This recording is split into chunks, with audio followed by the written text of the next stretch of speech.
Just over 10 years ago, Brad and I kept finding ourselves at the Old Fountain in Old Street, London, ordering pints of Oakham Citra and a burger on a Friday.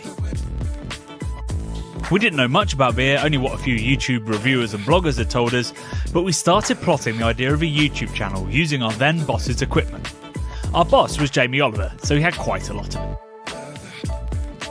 Originally, another guy called Jim was involved, but he didn't last long, while Brad remained resolutely behind the camera and I fronted it.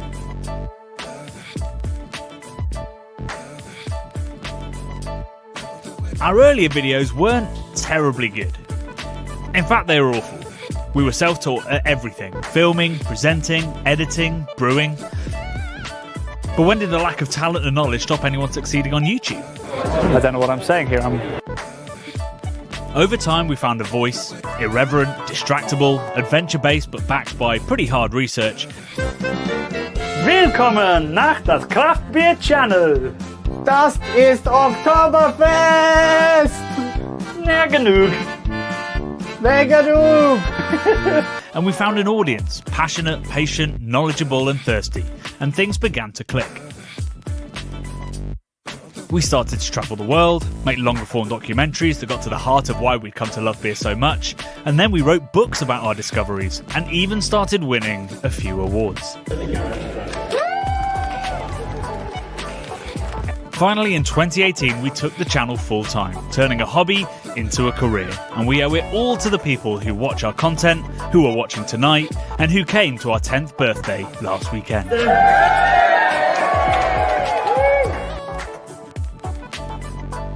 It's fair to say you've changed our lives, sending us on an entirely unexpected and wonderful journey. There isn't really a way to process that, or to say thanks to you all properly, but we're going to say it now, and hope that it echoes for as long as we have this amazing job. That was the wrong video, Bradley. It might be the wrong video, but it's got me in the right mood. Fantastic. Great little recap on all the things we've done, mate. Brilliant. It was, yeah, I mean, it got the message across. It just said last weekend from a festival 2 years ago. So there you go.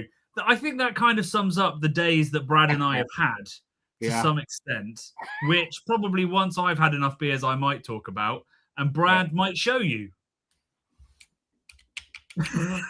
I'll show you a bit more later. A little terrible teaser for you, my friends. So yeah, welcome to the annual Christmas live show here on the Craft Beer channel. I've lost count of how many we've done, but it's too many. And this evening we've got some things to really mix it up. We've got some games. We've obviously got a quiz. We've got a mince pie off. And at some point, if we're really, really lucky, my beers might show up. Oh, Johnny. Yeah.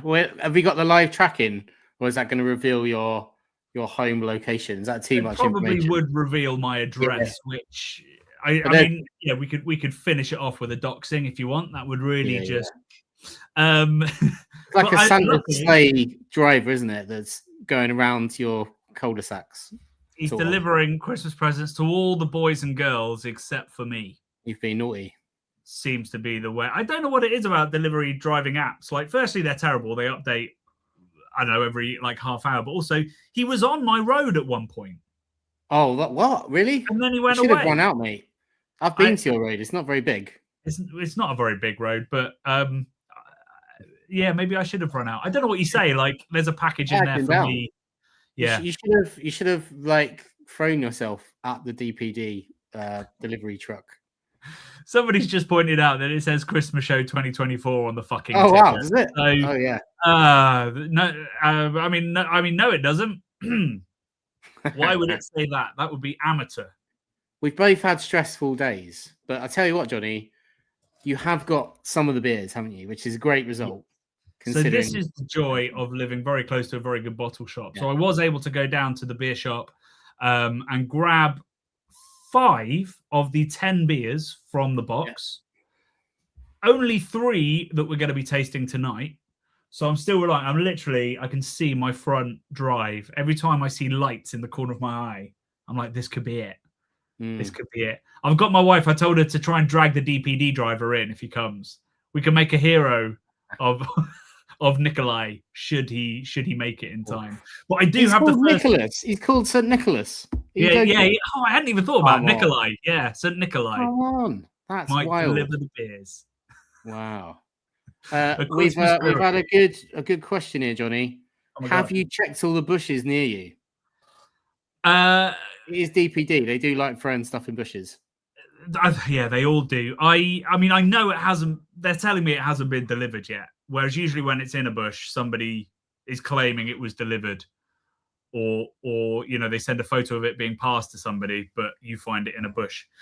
Bradley, let's move on from the amateurness that is the craft beer channel, especially at Christmas. Should we do the first beer? Because I'm sure people are gagging and they might not know exactly what we intend to do with said first beer. So we thought we'd try something a little bit different. For those wondering, this is the drinking order for this evening. But before we dig into those, we are going to do a taste-off, because it's become increasingly clear that Brad and I disagree quite vehemently on the best Munchner Helles. We're on opposite sides of the fence, aren't we? So we're doing it, folks. Brad and I are going to be cracking both of these beers. We encourage you to do so at home, especially if you've got somebody to share them with. And Brad and I are going to drink them. We're going to critique them. And then I'm going to explain to Bradley exactly why he's wrong, and he's going to do the same to me. Oh, what's that little beauty? It's weird, isn't it? I found this. Oh, my God. Well, that was good. That was good. I had some electrics down in the house this week, and they had to go up on a ceiling, and they've got a box down which had... what do you call it? Some bar paraphernalia. And I found this inside a box, Johnny. So it's like an egg. It says, "Wooden wonders never cease." And it's an egg. I don't know why it's an egg. There's a joke there somewhere. Weird sort of thing. Anyway, it's quite ergonomic. Quite like it. Look at that. So here we go. These are... In our opinion, would you agree at least, Brad, that Teg's is your second favorite Helles? Yeah. Okay, all right. So we can agree at least on that much. I mean, the whiff test. I've got to do the whiff test because everyone knows that I love a bit of street drinking on the Augies. I mean, even before you whiff, there's a definite color difference which I didn't expect. Yeah. Really, really pale, pure gold. And this one's got a little bit more kind of caramel tinge to it. That's the Augustiner, yeah? With the more caramel. Augustiner's in the green. No. So more caramel is the Teg's. Get out. Really? Yeah. I went green for the Augustiner because then I'd remember because the label's green. I've gone green and green, Johnny, just to make things extra confusing. Oh, God. Do you know which one they are right now? Yeah, this is the Augie. Okay. All right. Should we start with the Augustiner? Yeah. Folks, if you're doing this at home, give us your notes. So it's honey and it's biscuity, but it's got funk. It's got sulfur. It's got a little bit of sulfur, hasn't it? I think that's a little bit of naughtiness I like. Yeah. Just got something to it. So it just smells a little bit raw. If I were judging that, you'd be like, it's a little bit skunked. Erogenous. Yeah. Cheers. Prost.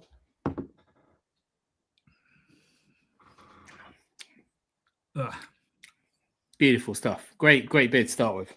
It's transportative. I'm straight back into... Weirdly, I'm in Berlin because the first time I ever went to Germany, I went to Berlin and drank those beers. And every time I have an Augustiner, I'm taken back to that. I'm not even certain it was Augustiner I was drinking, but it tastes like Berlin circa 2006. Oh. Here we go for the Teg's. Tegsies. Not wild about that head retention on that Teg's. Zero. There's mine. Mine looks a bit more promising. So yeah, there's more deeper honey. So yeah, it's a sweeter. It's more sweeterish. Yeah. Yeah, definitely. Kind of throw me a little bit.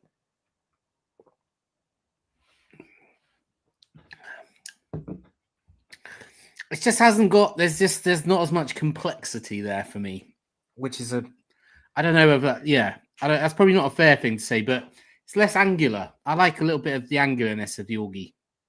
I think what I really like about Teg's and what I really like in a lager is that almost kind of almond sweet nuttiness. Yeah. Which Teg's have. Yeah. So Teg's gets nutty and broad and palate coating, and Teg's gets zippier, sulphurier, brighter. Yeah. Yeah. Augustiner goes brighter, zippier, and Teg's goes nuttier, broader. I've just got to say, just how they look. I mean, they do both look pretty cool, but this one looks great. I mean, it's fucking brilliant. As a design, you got the uncle from the Monsters on it. Sorry, the granddad from the Monsters. It's got blue. It's got the sort of Bavarian stuff, but it's also got green on it as well, which I like. Green and gold. Yeah, this has got the Bavarian flag chisel going on, and then just a very plain grayscale thing of the town, which I'm a bit meh about, to be honest. So for me, I'm a visual person. This just looks cool, doesn't it? Which has been borne out by it being, all of the hipsters gravitating towards Augustiner now. And it's like a meme, isn't it? About how, people with teeny weeny beanies drink Augustiners. I'd like to think I'm something to do with that, but I'm obviously not, because I'm not hanging out in East London all the time. I don't think it's the East London hipsters. I think it's the brewer hipsters are drinking it. Oh no, East London hipsters drink Augustiner, man. Where are they getting it from? Every little coffee shop, corner shop, sort of probably. Yeah, I think so. Yeah. Untrue. That's not possible.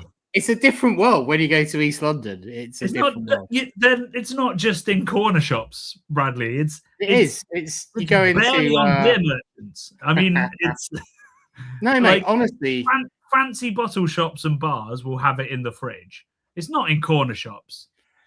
Hang on, someone says Sainsbury's. Can you get it in Sainsbury's? No, you can't. You can get Spartan in Sainsbury's. Sainsbury's. What? 3 people, Sainsbury's. Sainsbury's, bro. 4 people, Sainsbury's. Support independent bottle shops, but if that's true, that's pretty big. Well, fuck me sideways. It was in my Sainsbury's. Oh wait, no, that's a dead link. Oh. I mean, so that'll be James Clay doing that. Yeah.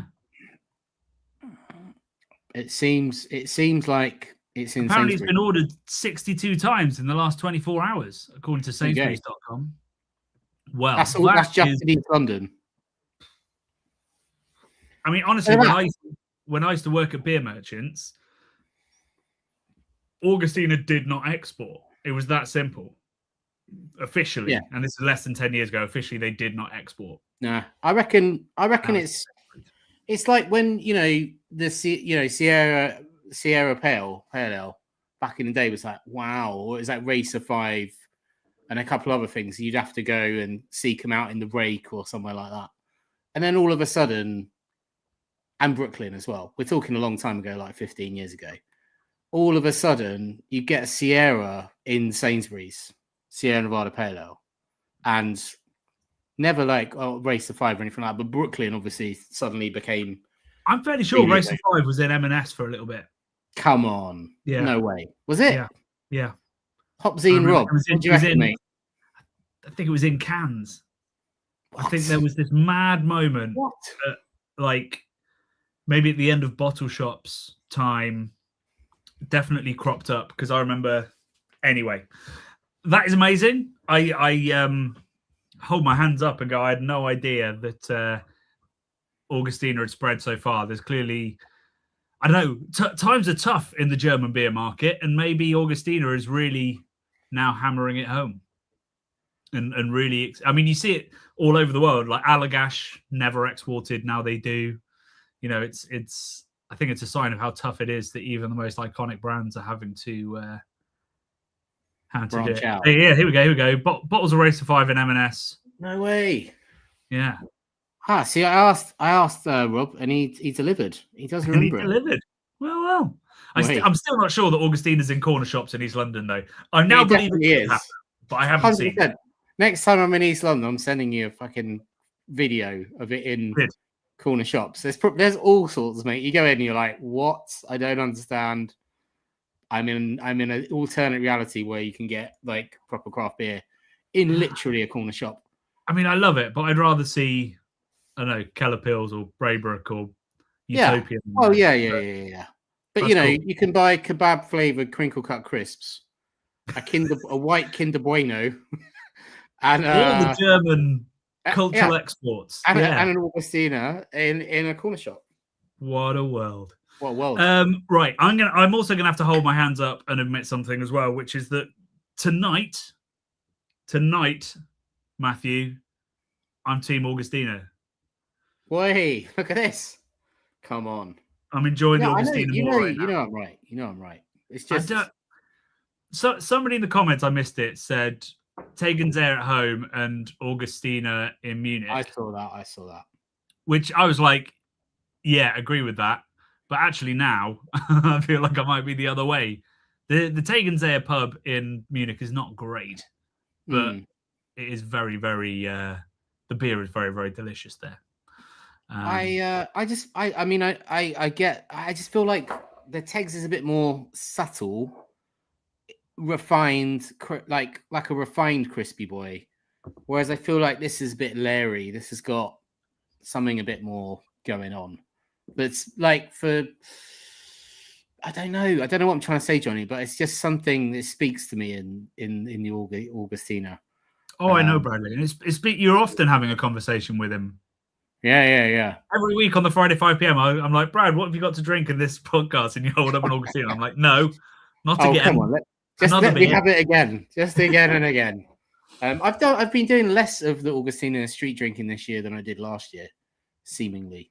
But I reckon once we've done our Pilsner Urquell homebrew, maybe we go on an Augie adventure. Damn.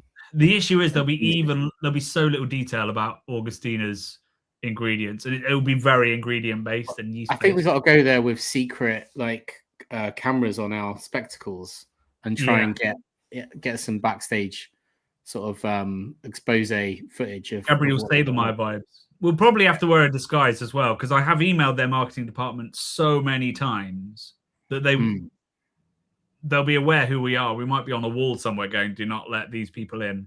They've been hassling. Yeah. We we can't do a poll, can we, to find out who's Team Tegs, who's Team Augustiner? Because I'd like to know the definitive.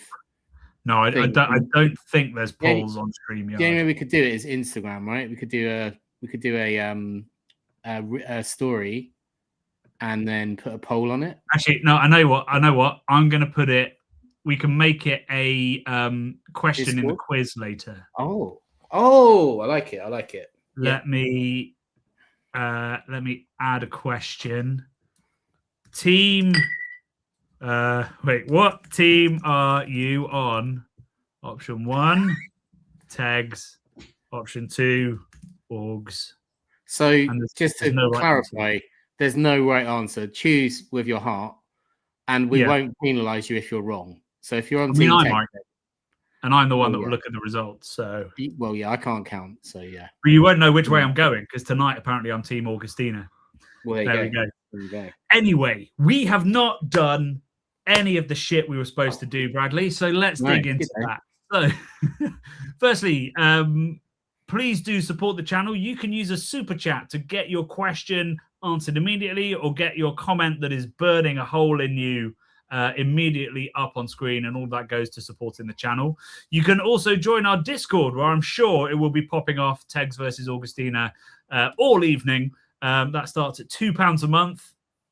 On Patreon, that gets you access, but you can do £4 a month. And if you do that before Christmas, you will get... Oh, where have I put the Christmas cards? You will get one of these Christmas cards designed by Bradley. Beautiful. Sent to your home, folks. Yeah.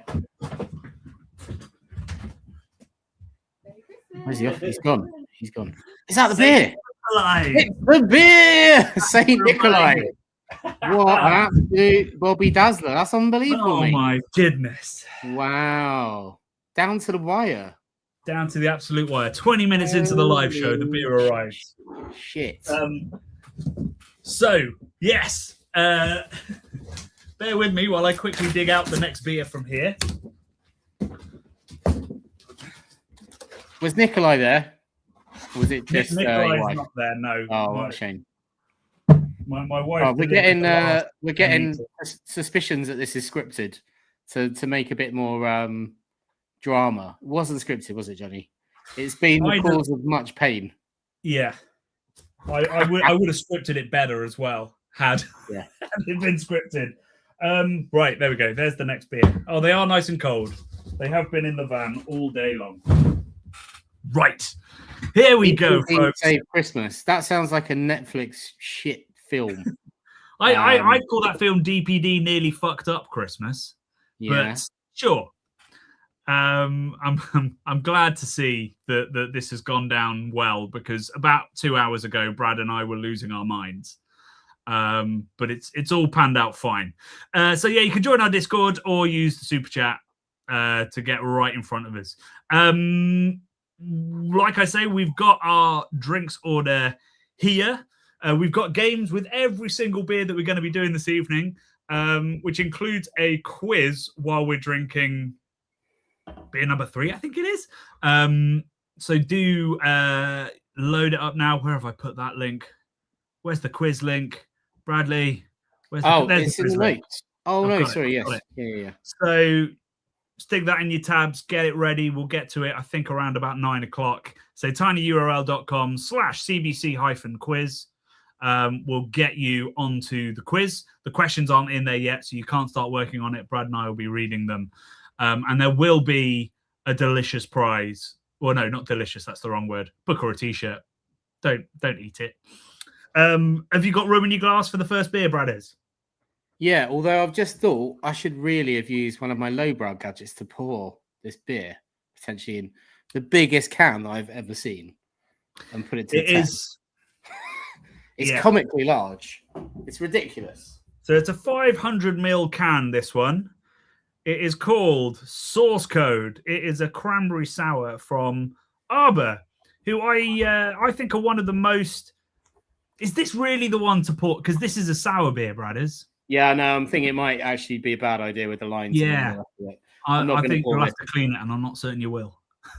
Well, yeah, maybe not after tonight. But like, I'm gonna get this ready for something else. Yeah, we'll find a time and a place for it. Yeah. So yeah, Arbor, I think, are actually one of the most underrated breweries in the UK. Really, I think that a lot of the time Bristol breweries are kind of passed over for some reason. I haven't quite figured it out. But they make delicious beer, really reliable beer, generally sensible strength beer, and they stick in a 500ml can at exceptional prices. So if you're caught by the cost of living, Arbor is a really, really, really, really good brewery to look to and not have to go to a supermarket. Safe Arbor. You're in Safe Arbor. So yeah, safe can. Yeah. Nice. So this is a cranberry sour. So a genuine Christmas beer. I think they've actually thought about this for a second and thought this is something we can do that is vaguely Christmassy. And that colour is very reassuring. Oh, look at that. Look at that. I couldn't find cranberry in the emojis. You'll be amazed to know. So I've gone with grapes and lemon as my emoji tasting notes for that. Respect this. I mean, also, do you do that because then you have to can fewer cans? Because I've spoken to a lot of breweries that have gone into 500ml can, like small breweries, because it's less faff. I think including Baron. It's like, I'm a one-man team. Why would I put it into 330s and double the amount of cans I have to do? That's a fair point. Oh, yeah. Smells great. Cranberries, eh? I guess cranberries, they're Christmassy, aren't they, cranberries? Wow. Okay. very restrained, isn't it? It is. I can't believe I'm saying like it. If you got if you're feeling like you got a urinary tract disorder thing, you might have one of these. Would that help you out, Johnny? You know, when Vodka I was cranberry? selecting these beers for the box, I almost didn't get this beer because I was worried you would bring that up. That's how long vodka cranberry is classic as well, isn't it? Is that people drink vodka cranberry because it's low calorie? Is that why people like that? I mean, I'm not into it. Quite a lot of sugar in cranberry juice. Yeah, I suppose it is. They're like super food, aren't they, cranberry? I remember the adverts, they float as well, don't they? I remember an advert for cranberries where they're just floating. Some guy walking around in long Wellington boots. Unless I've just imagined that. Do they float? Does anyone know? Reality's here saying, sadly, it's a myth, but I'm not certain what they're referring to. Oh. Probably most of what you said. They're super food. I mean, most of the stuff I talk about is nonsense. It is probably sadly a myth. It's mostly myth-based. It could be on your tombstone. Bradley Evans, sadly a myth. Myth and a legend. Myth, we'd add that. Here we go. Here's some knowledge coming in. Cranberries and berries grow in a bog. Brad is right. There you go. I thought so. Yeah, I'm sure I remember deep in the mist of time seeing a man in really long welly boots wading through cranberries floating in a field or a bog. Probably dodging the bog mummies below. Okay. Trying not to trip over all the ancient Neolithic offerings to the bog mummy gods. So you're saying like floating cranberries could be a sign that there's a peat bog mummy underneath? Could be. Because like Christmas was a pagan. Well, we just decided to put Christmas. Well, yeah, Christmas and all Christ and all the rest of it being this time of year because there's already a great pagan festival, right? So they were like, we'll have that. The locals are into that already, so we'll just say it's now a Christian thing. And there was a little fellow in a manger and all the rest of it. But I believe mistletoe were like used in like sacrificing of bulls and all kinds of like weird shit back in the day. Mistletoe's old, and I think mistletoe grows on other trees. Like it's like it kind of like invades them and like envelopes them. Yeah, so they're almost like a vine type thing, right? So it's not like a tree or anything in itself. It just like uses another tree to like get to the light and stuff. Anyway, Merry Christmas, Christmassy stuff. There we Let's go. have a little smooch under the old mistletoe. Yeah. So Merry Christmas. I hope you're enjoying this sour. I'd actually want it a little bit more sour. Am I wrong? A little more sour, potentially, yes. I think my gut is glad that it's not a little more sour because I've got to get up really early and get on a steam train tomorrow morning. So, are you more likely to have acid reflux if you get up early? I don't get it as much as I used to, but like I do feel. I mean, I really like sours, but they can be a bit heavy on you. On my, I'm 43 now, so it's like I'm not doubt. I mean, I still think there's a lot of cranberry in here. Yeah. And I actually think there's probably quite a lot of sourness. They've just used a lot of vanilla. Yeah, it's like dialed it back. It does definitely feels less sour, doesn't it? Yeah. You were on a steam train as well today, weren't you, Johnny? I was on a steam train earlier today. So we both. I mean, mine was a miniature one. Is yours a full size? Full size, mate. We're going on the Santa Express or something in Tenterden, or I don't know where. We go there every year. It's my mum's birthday this weekend, so we go with my niece and nephews and go on this Santa steam train every year and have a carriage. A little what they call a little compartment to ourselves. And it is this. It's always freezing. It's always like really muddy when we get there, and then the train is like totally covered in steam. Not steam, sorry, but like condensation. So you can't even really see out the windows. Mistletoe's old, Brad, botanist. I like it, yeah. I mean, can I just say the comments are absolutely popping this evening. I'm really, really enjoying these. Yeah. Tenston is the Kent and East Sussex Railway. That's correct. Yeah, there you go. No, I was on a miniature one at a place called Audley End, which is an old English heritage house, but it's got a great miniature railway attached to it. Where you meet at Christmas, you meet Santa. They give your kids a gift. There's a great play area. It's very, very sweet. And we had the loveliest day till the prick reversed into us, and ruined our Christmas. Right. Steam train beers. People are saying steam train beers, Johnny. That is a video I want to make. There are, we want to go on a steam train. Rail ale trails. A rail ale trail, yeah. Yeah. So hopefully 2026 year of the steam train rail trail. I am looking at for Keep Casca Live we're doing an episode all about festivals. Yeah. I am looking at a rail ale trail festival. Well, I sent you several for that. I think I didn't send them to you. I've got a little list of several. Yeah. I mean, I've got a list of several as well. There's one in Devon that looks great. Yes, that was probably one I sent you because when we were in St Austell, I was asking everyone about it, and they were telling me about one in Devon. Yeah, well, fingers crossed we'll manage it. So this bit, a bit like their other Christmas beer, they've just slightly overdone the vanilla. Otherwise, I think it's great. So fair old play to Arbor. They had a Talus beer recently. No, not a Talus beer, a Sabro beer that was amazing. And I love that Sabro exists, but it's not for me. But it was a great beer. So yeah, I really think that Arbor deserve a little bit more love than they were. Oh God. There's lots of Brad Train, Brad Bus chat going on.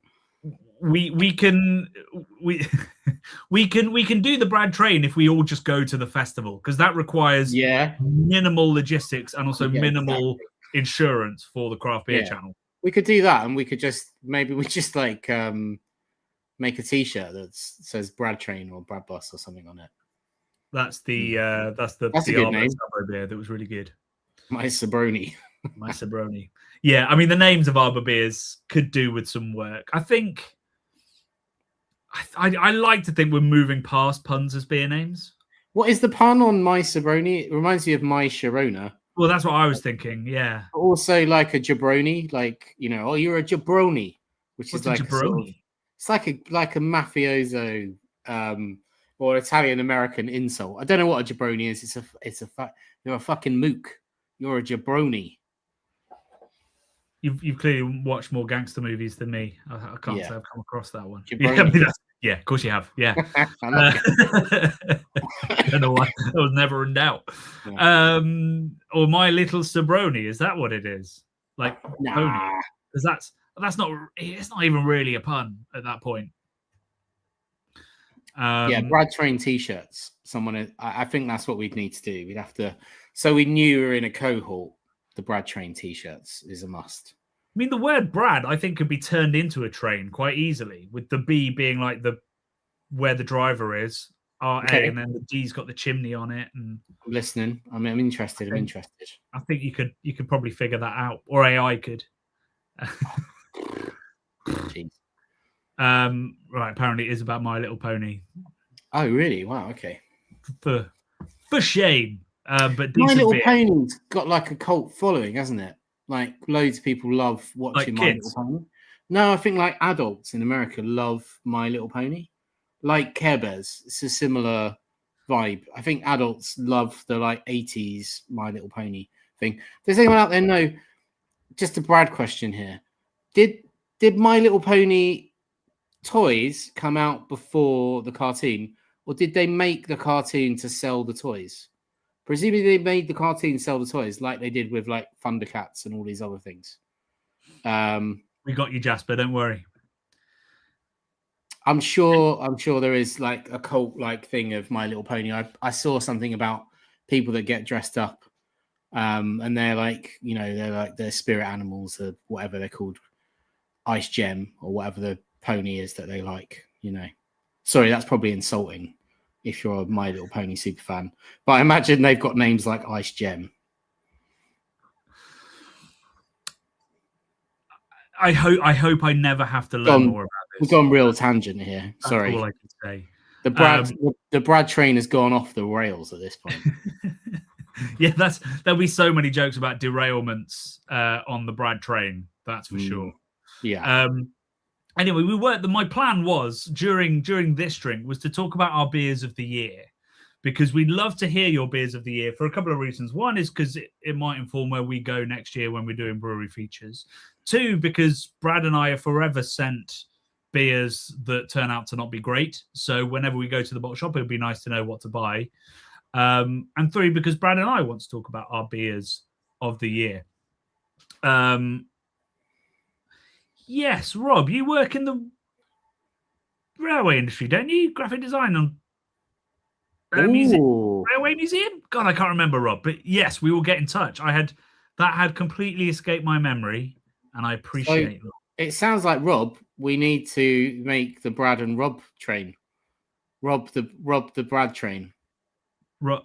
Oh yeah, Rob. The great Brad train robbery. Yeah, we need to do that. We're workshopping live, folks. Workshopping live. This is the best comment I've ever seen. I love that. Gentleman. I love that. Damn, I'm gonna have to just screenshot that. Sorry, don't turn it off, Johnny. I'm gonna screenshot that. That's beautiful. Wait, and then once you do, there's a comment that I need to just raise.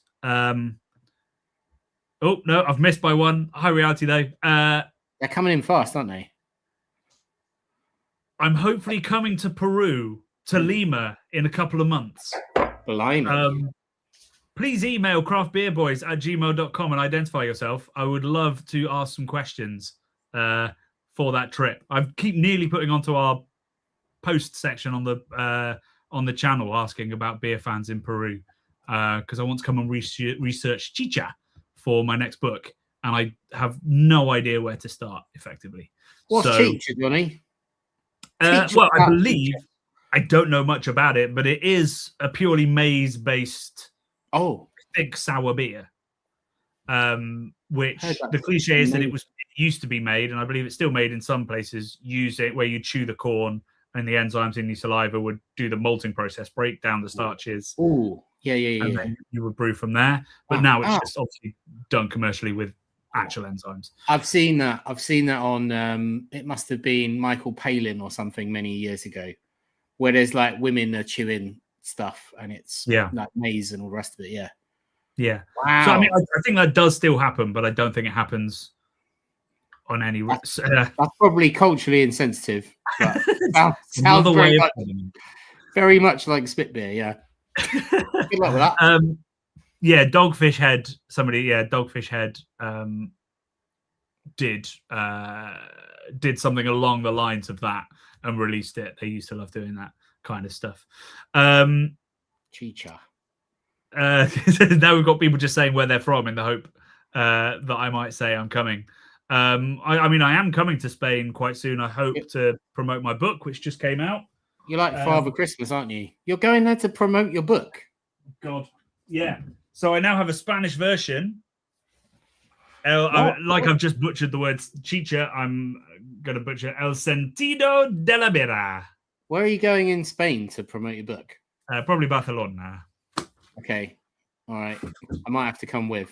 Oh, right. Okay. Well, me and Kirsty love Barcelona, so maybe we can carry my bags. Don't know. It'll be full of books. Actually, no, it won't be because I don't need to bring the books. Anyway, Bradley, let's get back on the tracks. We want to hear your favorite beers of the year, or indeed your favorite beer experiences of this year, so that we can use that as Brad and I sit down in January to plan what we're going to be doing next year. We've got a pretty full roster of things, but we'd love to add some more. So beers of the year or beer experiences of the year. Bradley, what was your favorite beer itself of the year? I don't know if it was my favorite, but the one I enjoyed, I got a little bit of a kick out of drinking it, was at the St. Austell festival we were at. I was drinking, they had an apprentice there on the brew team who brewed a beer that honestly So it's cask ale. It honestly tasted like dark rum and coke, or like spiced rum and coke, which used to be my jam back in the day in an indie club. I used to love a spiced rum and coke. It was sexy. And this was a cask ale that tasted like it was a bit naughty. And I did see that he'd made some papers with it as well. So that was fun. I think he was only about 20. So it's he's a young 20 years old. Young guy, just qualified. Nice guy.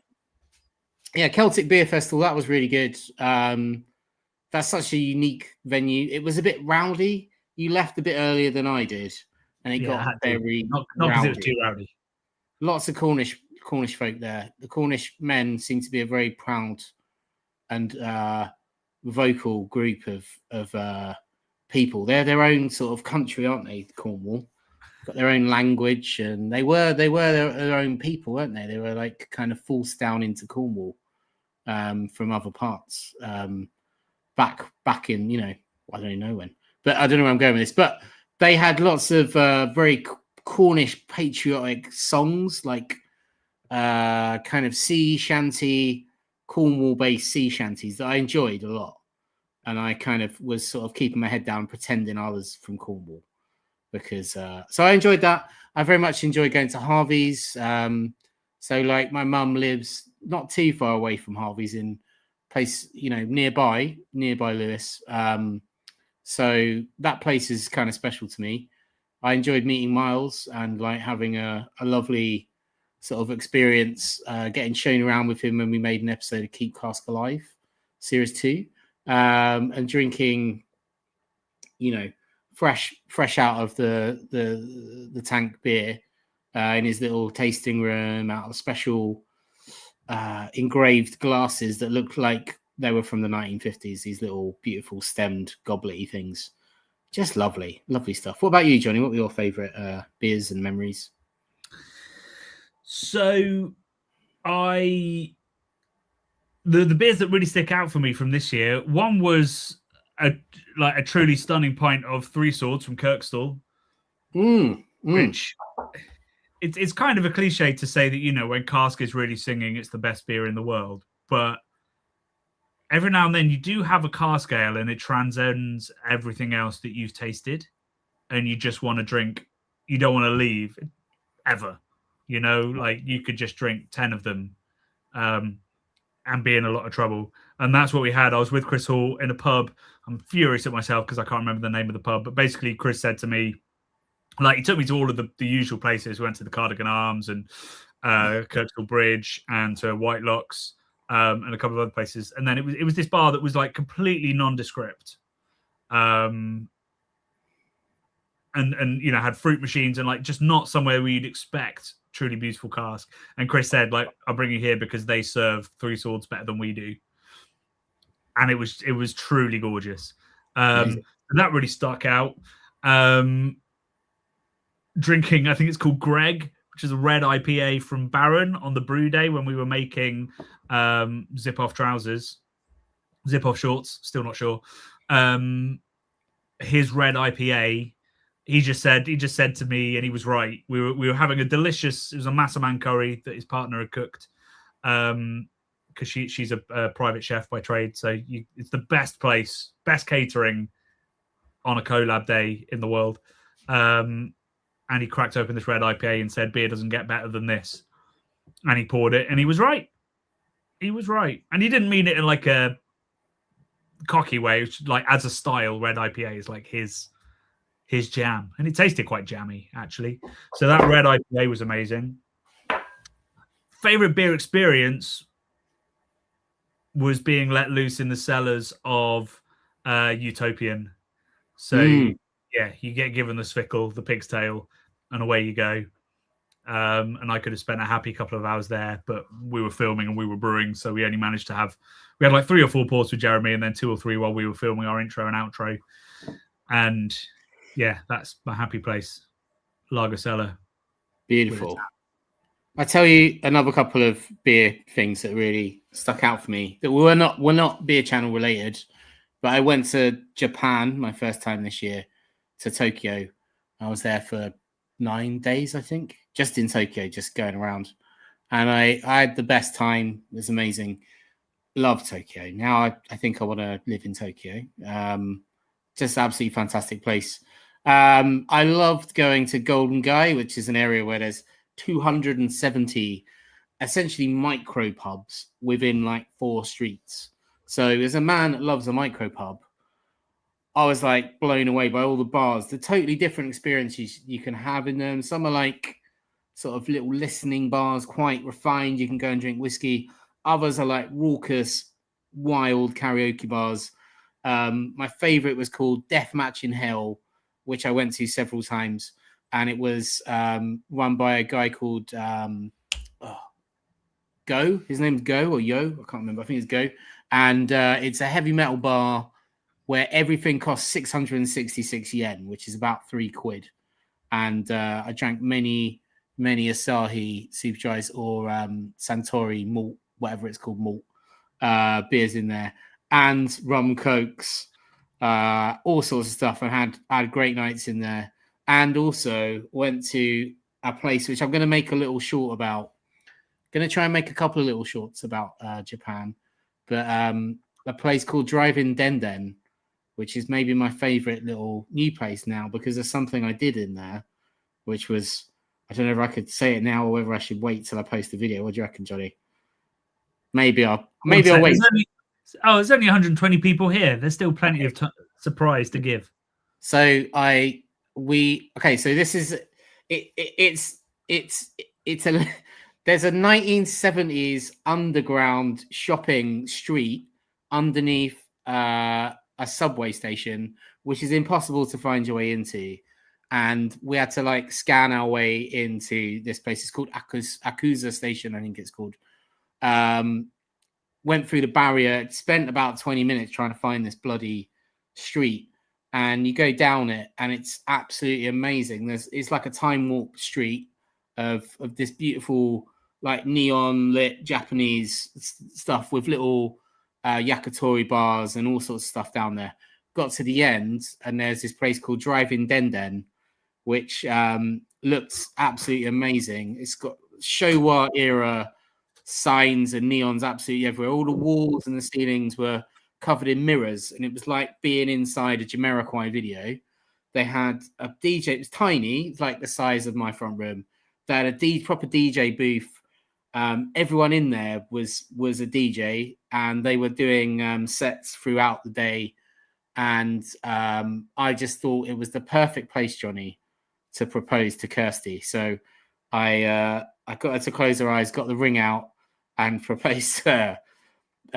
Thankfully, she said yes, and I managed to film it all while I was doing it as well. So it's going to be hopefully a little heartstring puller video when I put that out. It's only 2 minutes, but I'm going to try and make a few little Japan videos. So that's my other favorite beer things, which were just drinking this. Yeah, cheers, mate. Just little, just like standard macro beers, but like just the more like the memories, really. For me, I love being exciting, interesting, weird places, and that just ticks everything. So, yeah. I don't want to move on too quickly from that, but we did get a super chat mid-tail from Clubman. Much appreciate that. Met the brewer at a brew pub in my small Swedish town. They're a cask-marked pub, but have to use low CO2 on cask due to turnover rate. Thoughts? So that was a big debate within camera when that first started happening, where people were, you could essentially, rather than drawing in oxygen, which limits the shelf life, you could draw in CO2, and camera said that's not proper, or camera's members said it wasn't, and eventually they've reneged on that. And whatever gets cask ale out there to the people that want to love it or could love it is important. And I think so long as it's not under proper pressure, where it might be forced carbonating or where you're not having to do the traditional pull, I think it's absolutely fine. I think it's great. It's brilliant. If your turnover's too low,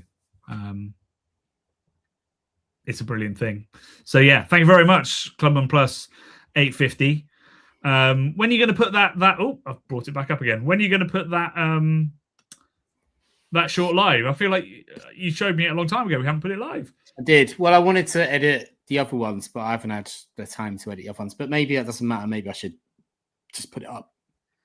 Get it out there, Bradley. The best time to create is today. Yeah, it's already created. It's just what I was hoping was I'd have all three of them.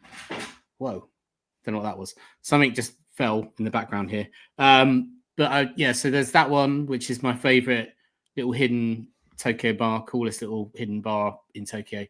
I've got another one which would be my ideal sort of drinking day in Tokyo, which is food and drink based. Complete with Japanese bolognese, I presume. Well, I didn't get any video of me eating the Japanese bolognese, sadly, but I could put some stills in there. I feel embarrassed to say it, but I love this this place called Kamida Cafe, which I did turn to a fair bit, and I had three bologneses while I was there, Johnny, because I'm not the biggest lover of Japanese food at this point. But I'd like to get more involved, and it was such a whirlwind that I was just like, I need to eat something. I can't get my head. I've got a weird thing around food, so I couldn't get my head around it fast enough to get fully on board. But I did have some Japanese food. Brad eats more pork than anybody I know, but he can't get your head around pork soup. No. I mean, 2 days before, I had a pork tonkotsu. No, not tonkotsu. What is it? Ramen, the pork ramen. Well, tonkotsu is a noodle soup. Okay. Yeah. So I had that in Taro, which is like a local place around where I live, and it had a chicken broth, and I'm not a chicken guy, so it's like pork, bits of pork on top with chicken broth. I was like, that's weird. So it kind of put me off a little bit, and then we didn't get to go to a proper tonkotsu place, which next time we will. But I did have what is it called, like pork curry and all the rest of it. So I had plenty of stuff. But Right, folks. It's time for beer number 3 or 4, depending on whether you did the Teg's versus Augustiner test. I just want to say thanks. I saw there's about 1 million people said congratulations to me and Kirsty. Like about 30 comments. So thank you all, guys. We moved on from it, but I really appreciate it. It meant a lot to me to do that this year, because I'm old and I've never taken the plunge at the sort of marriage thing or anything like that. So she's a good one. I thought I'd better put a ring on it, basically. Exactly that. Cool. Yeah. So, folks, the quiz is down below. Bradley, have you got the beer that we're going to be moving on to? Yes. So this is called Schieve Xmas. I feel like there's probably people in the comments that know more about this beer than me. I'd love to know what Schieve is referring to or means, if somebody like Jasper might want to say. But I had this beer a couple of years ago and did not enjoy it at all. And then we had it in a Christmas video like 2 or 3 years ago, and it was absolutely glorious. So I'm excited to try this beer again. But I guess it's kind of, I remember it's somewhere between I think that's paler than I remember it being. Basically like a double, right? Which I famously failed to brew this week. That's pale enough to be a trouble. The next BJCP style. So this is Delacen, who we did a feature on this year. Actually, one of my favorite beer experiences as well, because Ivan is one of the most gentle, knowledgeable, friendly guys. Snap. And actually one of our biggest shorts. We did do some shorts this year, despite what I said at the end of the homebrew video. One of the best shorts we've done was him explaining to us about how Belgian ABVs got so far out of whack with the rest of the world, I guess. Let's dig into this, and then we will start the quiz once we know what Schieve means.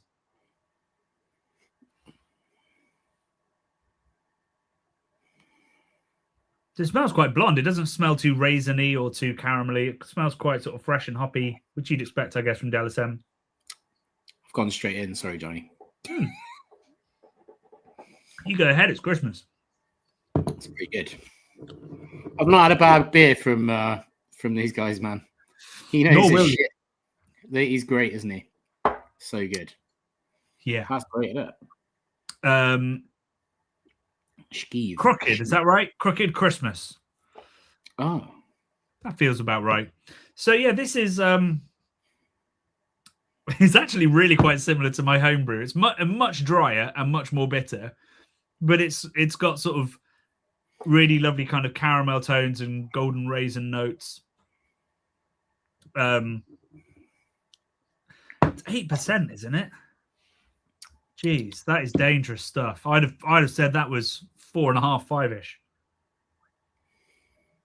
I think that, I mean, I don't know when we're supposed to be doing the Christmas, the mince pie section, but I feel like that is a mince pie beer. I mean, give it a go. Please give it a go. Don't hold back for that. Oh, okay. There you go. Okay. So I've gone for the fancy co-op luxury mince pies.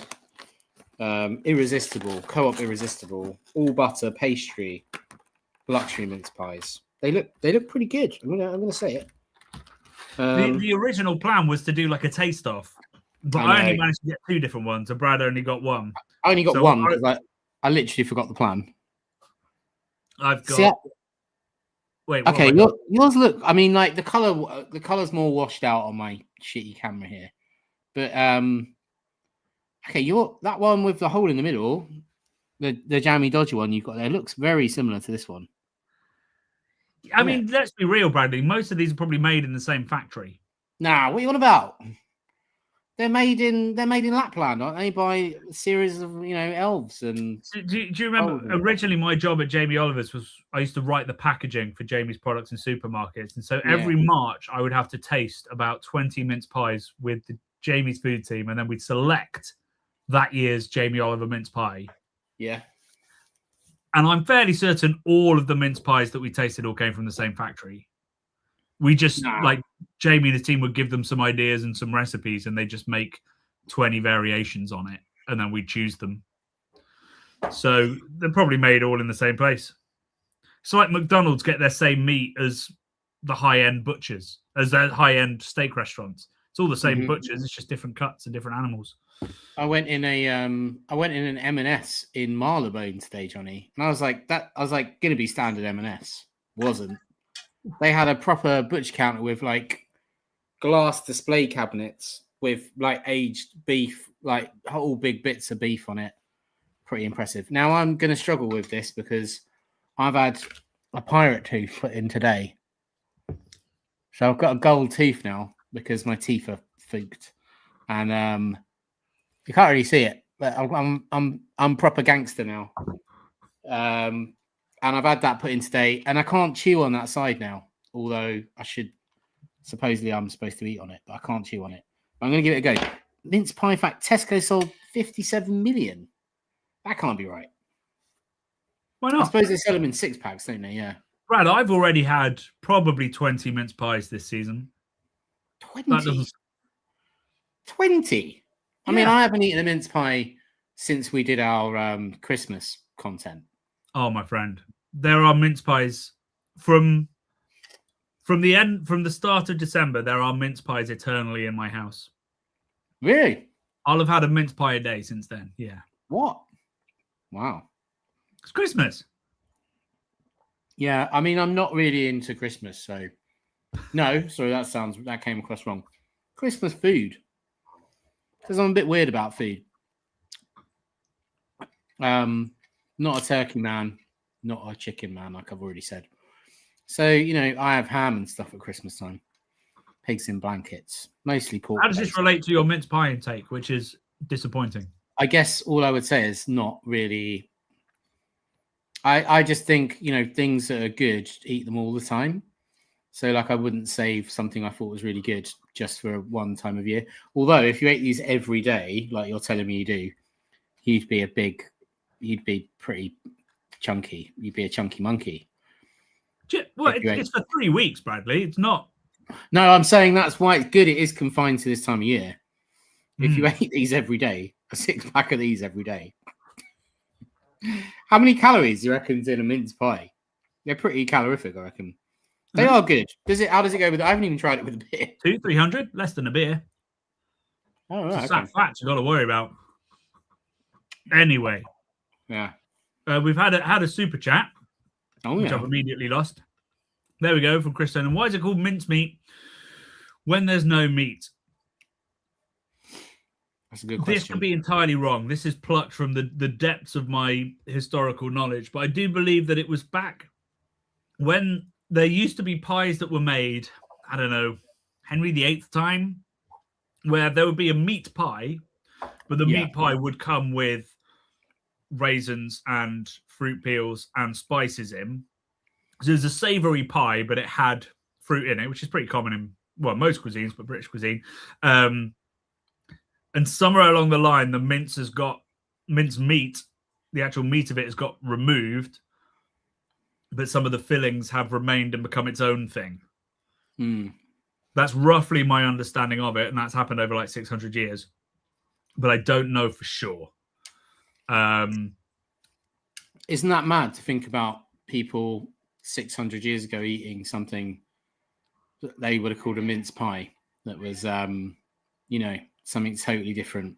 Just people eating 600 years ago what they were eating is a weird thing to think about, right?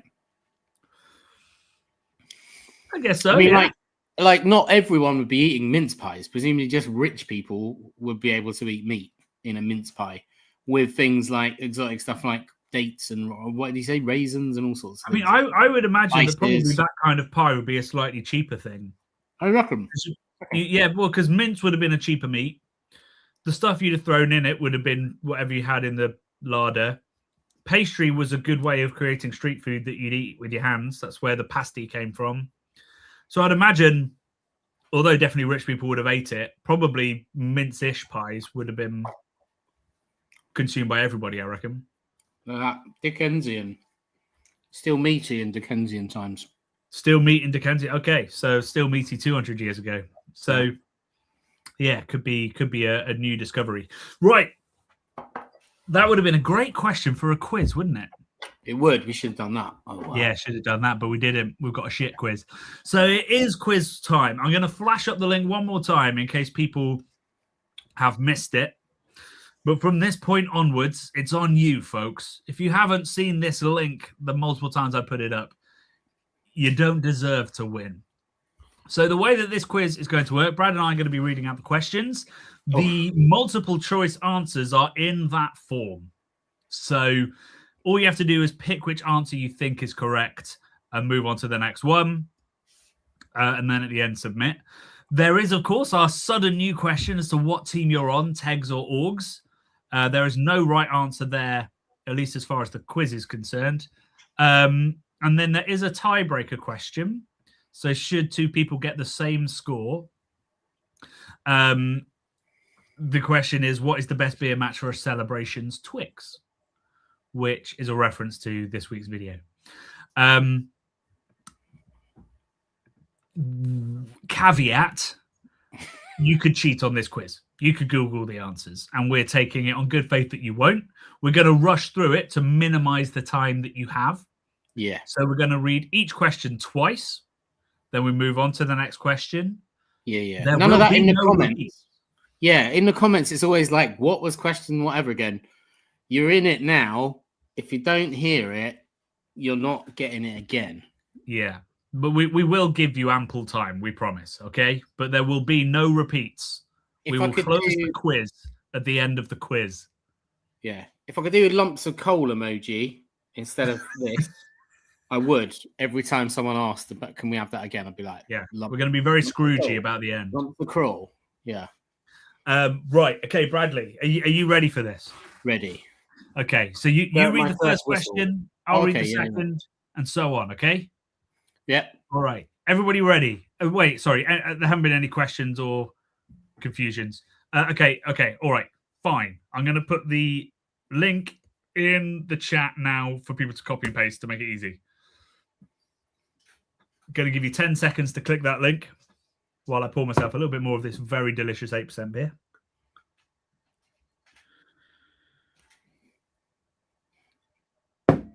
Bradley. Oh, he's countdowning. Which OG American craft brewery closed this year? That's question one. Which original American craft brewery closed this year?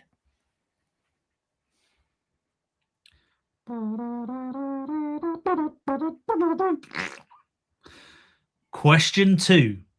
When was the first ever reference to IPA? I should say in writing. When was the first ever reference to IPA in writing?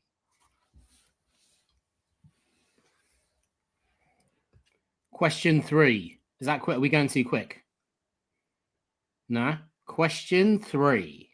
The oldest dog in the world was 29 and a half human years old when it died. But what was its name? So I don't know how many dog years that is, but question 3 is the oldest dog in the world was 29 and a half years old when it died. But what was its name? I think you times by 7, don't you? Is it? Wow, he's fucking old, isn't he? He's an old boy or girl.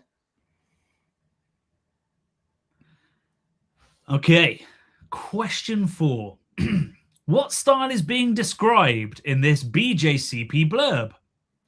A deep reddish copper, moderately strong, multi-complex ale with rich multi-flavors, dark or dried fruit esters, and light alcohol blended together in a multi-presentation that still finishes fairly dry. Oof. What style is being described in this BJCP blurb? A deep reddish copper, moderately strong, multi-complex ale with rich multi-flavors, dark or dried fruit esters, and light alcohol blended together in a multi-presentation that still finishes fairly dry. I reckon, Johnny, we give that one more time because that's a lot. Okay, one more time, folks. Yeah. A deep reddish copper, moderately strong, multi-complex ale with rich multi-flavors, dark or dried fruit esters, and light alcohol blended together in a multi-presentation that still finishes fairly dry. So that's what style is that? What style is that? Yeah. According to the BJCP guidelines. Right. Question 5. Which hop was first crossbred in 1956? I don't know what else happened in 1956. You could probably Google that. Question 5. Which hop was first crossbred in 1956?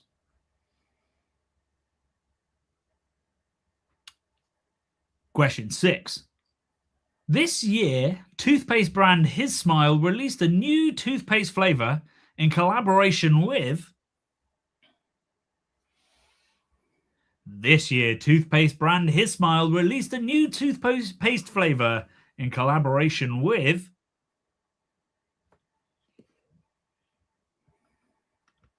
Okay. Question 7. What inspired the red stripe on cans and bottles of Jamaica's national beer, Red Stripe? That's question 7. What inspired the red stripe on cans and bottles of Jamaica's national beer, which is Red Stripe?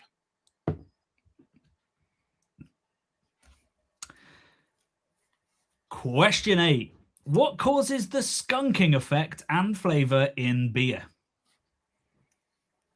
What causes the skunking effect and flavor in beer?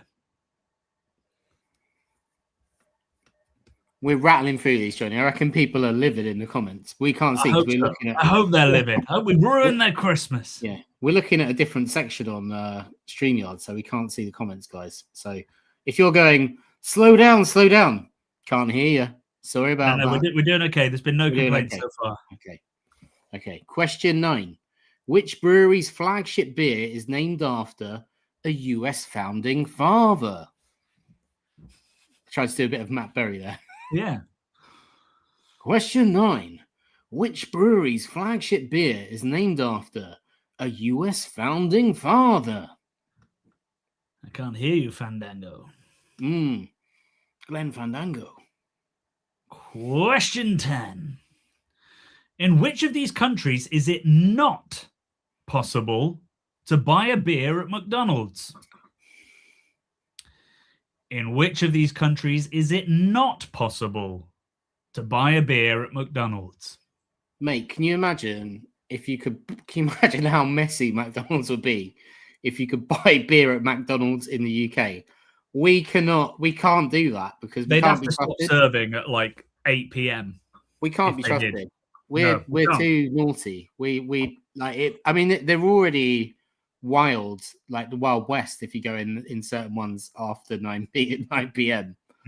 That is well. That was question 10. Question 11. The launch of China's DeepSeek AI in January caused the biggest single drop in a share value in history. That stock was Nvidia, but how much was wiped off of the stock value? This is a very Financial Times question, Johnny. Question 11. The launch of China's DeepSeek AI in January caused the biggest single drop in a share value in history. That stock was Nvidia, but how much was wiped off the stock value? I believe Nvidia's was like super high, wasn't it? Because everyone was like, the biggest company in the world by value. Yeah. Yeah. So that's interesting. It's like the biggest value, but also the biggest fall ever. Madness. Bigger you are, the harder you fall. Question 12. Sir Hugh Beaver was managing director of Guinness in the 1950s and co-creator of the Guinness Book of World Records. But what elusive fact inspired him to found this iconic annual? Sir Hugh Beaver was managing director of Guinness in the 1950s and co-creator of the Guinness Book of World Records. But what elusive fact inspired him to found this iconic annual?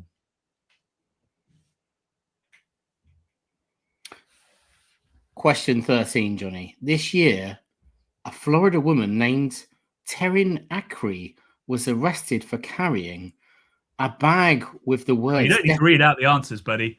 Let them read through that nonsense.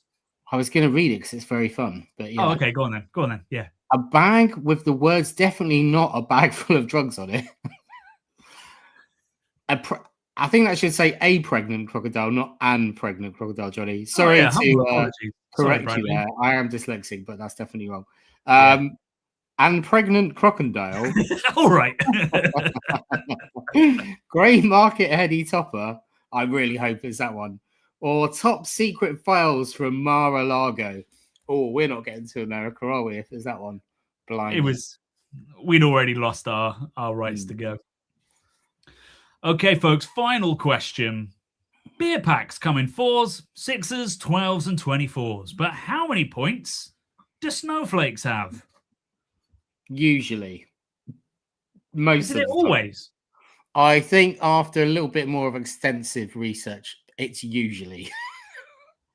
Beer packs come in 4s, 6s, 12s, and 24s. But how many points do snowflakes usually have? So if you happen to be in a country where it's snowing right now, go and get your microscope out, guys and girls, and let us know in the comments. Send us your microscope pictures, microscope slides, because I'm interested. We're all little unique snowflakes, aren't we, Johnny? Why is it that before you ask the question, Bradley, you ask the question. Yeah. Right, folks, you have, in fact, can we do a countdown on here? We might be able to do a countdown. Can we do a countdown? I swear I saw that you could do countdown somewhere. Countdown? That's technology, isn't it? I could just ask you. Is going for it. Hey, okay. I found a countdown, folks. At the end of this countdown, you need to hit submit or else you're not included.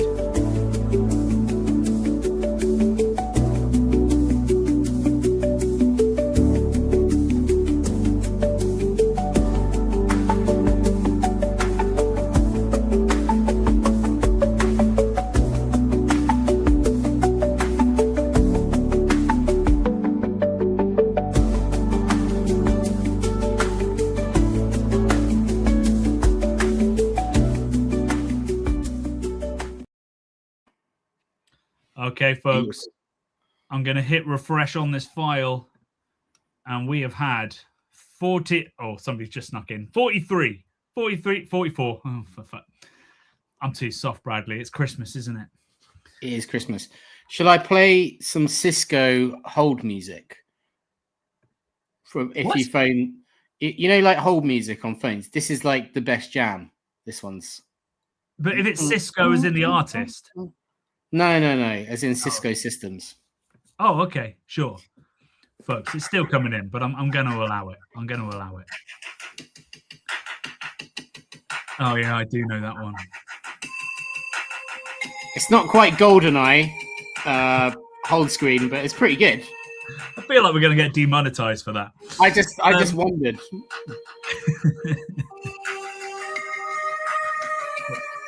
Worth it.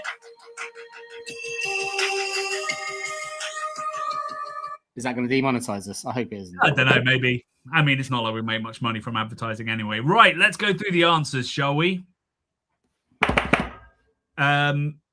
Okay. Sorry, there's one. I just need to fix one issue. Fill the air, Bradley, if you can. With Cisco hold music or just with something else? So, okay, you literally want me to fill that. It's good. I hate the UK hold music on most things. They're always awful. This one's a jam. This guy was grooving when he was on the keyboard. He was really feeling it. Who was it, Bradley? You might know that. Who wrote the Microsoft? Was the that? Sound. Yeah, was that Eno? Eno? Oh, Brian Eno. Brian Eno, wasn't it? Eno, sorry. He has made some system things. I'm not quite sure. I can't remember what they were for. It's interesting you call him Eno. Yeah, I don't know why I did that. Just without the Brian bit beforehand. Yeah. I suddenly lost all my context and didn't know how to do his surname. When I think this shows how highbrow I am, Johnny. When I think Eno, I think the English National Opera. So, Sure. Yeah. Because of all the opera you go to. Oh, I love it. Love a bit of opera. Yeah, love a bit of opera. Love a bit of opera. Right. Drinking Augustiner. I smuggle them in my wide-legged trousers when I'm watching the opera. I get my little opera glasses out, and then I'm just drinking my Augies straight out of the bottle. They can't see me. I'm up in the gods, mate. They can't see what I'm up to. Anyway. He's just moving on. I'm going to read the answers to this quiz. Yeah, let's do it. So, do you want to do the first question because you asked it? Yeah. Which OG American craft brewery closed this year? And the answer was Rogue, very sadly. Very sadly. Sad times. Yeah. When was the first ever reference to IPA? Current thinking is that it was in 1829 in an Australian newspaper of all places. Damn. That's some deep dive knowledge there. That's going to get the cheaters, I reckon. We're going to get the cheaters on that. The ones that get that right. Anybody who read the great Martin Cornell's work, sadly we lost him this year, would know the answer. But would they? Because 1829 and 1849, I'm not sure your brain's going to remember the difference between those. Well, I mean, I can tell you exactly how many people got it right. Should we look? Yeah. So, oh God, where have we gone? This would have been a better thing if I'd been snappier about it. 26 out of 55 got question 2 correct. That's sus. That is sus. Or they've all read my book, Bradley. I'm sorry, guys and girls out there. I feel like there's been some cheating here already. I'm calling in the adjudicator. We're going to have to go. Right. Question 3, Bradley. Keep it moving. Yeah. This is still Australian theme, Johnny, on Australian bent, weren't you, when you were doing this? The oldest dog in the world was 29 and a half years old when it died. But what was its name? Its name was Bluey. A blue heeler, right? Mm-hmm. Very clever, intelligent dogs. Gone on in the afterlife to sort of promote a child's TV show. And there's a film, isn't there, about a blue heeler, an Australian film. Maybe about Bluey, I don't know. But I know there's a film where there's a dog. No, sorry, I'm wrong. It's called Red Dog. There's a film called Red Dog. I haven't seen it. But it's called Red Dog. That's a tangential name. Anyway, what style is being described in this BJCP blurb? A deep reddish copper, moderately strong, multi-complex ale with rich multi-flavors, darker dry fruit esters, and light alcohol blended together with a multi-presentation that still finishes fairly dry. That's a Belgian double, folks. Apparently. Belgium. I mean, as you discovered, it could have been all 4 of those fucking beers. Are you making comment on the ridiculousness of the BJCP guidelines? I'm not gonna go too deep into it. I just think fired. I just think I'd have written that blurb better. Is essentially my point. Yeah. Talking of writing a blurb better, Johnny, this is very succinct. Question 5. Which hop was first crossbred in 1956? Cascade, my friends. Although not released until the 70s. This year, toothpaste brand Hismile released a new toothpaste flavor in collaboration with KFC, including all the 11 secret herbs and spices. So talk me through it, Johnny, because this is your question. What was it? Chicken flavored or gravy flavored or what? Chicken flavored. Chicken flavored. Yeah. No, mate, that's wrong. You don't want to brush your teeth and taste like you've eaten fried chicken. You certainly fucking don't. Presumably, that is in the Black Friday sales next year because they ain't probably will be, or it's in some maniac's nuclear apocalypse bunker. And he's just going to be eating it for the next 10 years. Question 7. What inspired the red stripe on cans and bottles of Jamaica's national beer, Red Stripe? And I can tell you, Johnny, it was the Jamaican policeman's uniform. There you go. Apparently so. Question 8. What causes the skunking effect on flavor in beer? That is, of course, light, UV light. Much reduced by the use of brown bottles or indeed cans. Yeah. Question number 9. Which brewery's flagship beer is named after a US founding father? And that was Boston Beer Co.'s Samuel Adams, who was brother of... actually, it doesn't matter. I don't need to go into that detail, but Samuel Adams. Yeah. Boston Beer Co. Cool. Question 10. In which of these countries is it not possible to buy beer at McDonald's? It's Japan. I know, mate. And I actually went to, because I love People Just Do Nothing, and they made a film called Big in Japan, which I love as well. And they famously, the first thing they do is they go to a McDonald's because they're uncouth like me. So I did go to McDonald's, Johnny, while I was there. And I can tell you categorically, they're the best Happy Meal toys I've ever seen in my life. Absolutely amazing. And also, it was an absolutely delicious little cheeseburger that was in the Happy Meal. The best little McDonald's cheeseburger I've ever had. So, Japanese McDonald's for the win. No beer, though. No beer. Question 11. The launch of China's DeepSeek AI in January caused the biggest single drop in a share value in history. That stock was Nvidia. But how much was wiped off of the stock value? And that was, unbelievably, $588 billion. I mean, it's an unreal amount of money. Unreal. The biggest on there. Mental. Jasper. Probably very Belgian of me, but I thought there was beer at all Mackie D's. Mackie Do's. Mackie Do's. Sadly not.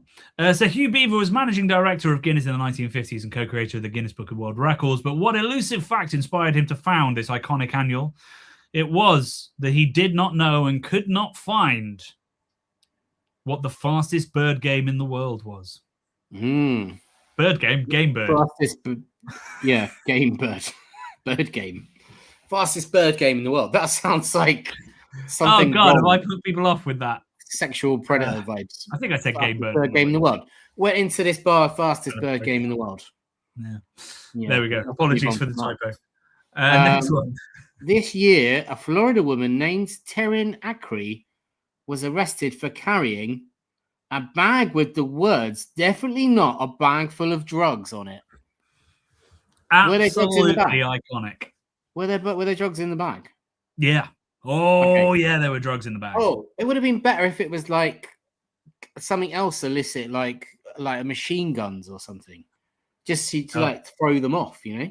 Bag full of drugs. There was a photo on the website where I found it, and it was almost like, you know, like the Live, Laugh, Love kind of fonts. But yeah. Wow, it was very good. Florida, so somebody's put. I got bird game precisely because it was written wrongly. So I guess you're welcome. It did indeed say bird game. I apologize, everybody. It should have said game bird. No, it's a plover, by the way. It's the fastest game bird. Plover. I've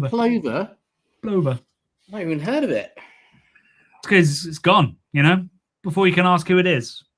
What's your name? And it's gone. When you say it's gone, we haven't eradicated it, have we? By shooting. No, it's thrown away because it's such a fast bird game. Plover bird. Okay. It looks like yeah, go on. Sorry. Question 14. Beer packs come in 4s, 6s, 12s, and 24s. But how many points do snowflakes have? Usually, I think 6. Always, but usually 6. 6, yeah. So right, we have a definitive winner. There is no need for a tie break. Come on. In third place, we have Mr. Stuart Evans with 10. 10. That's pretty good. Strong. We have Mr. Jasper Pollitt with 11. Just missed out. In first place, we have Reality. Hey, we've got all the family in there. 12 out of 14 is an incredibly strong effort. That is a strong effort. Just 2 wrong in a pretty tough quiz, I would imagine. Hopefully, Reality, you're in the UK at the moment, and we can save a small fortune on posting your item to the UK, so we won't go bankrupt sending it to Seoul or somewhere else elaborate. Yes, brilliant. Well done, everyone. Well done, Jasper. Well done, Reality. Well done.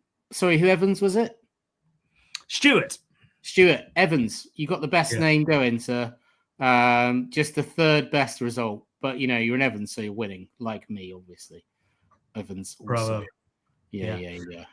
I hope you enjoyed that lightning round quiz. I certainly enjoy putting it together and putting in typos on purpose to put you all off. Should we have another beer, Bradders? Well, I think it would probably be sensible at this point. Yeah. The first time that's ever been said. Should we have another beer? That would be sensible. Yeah.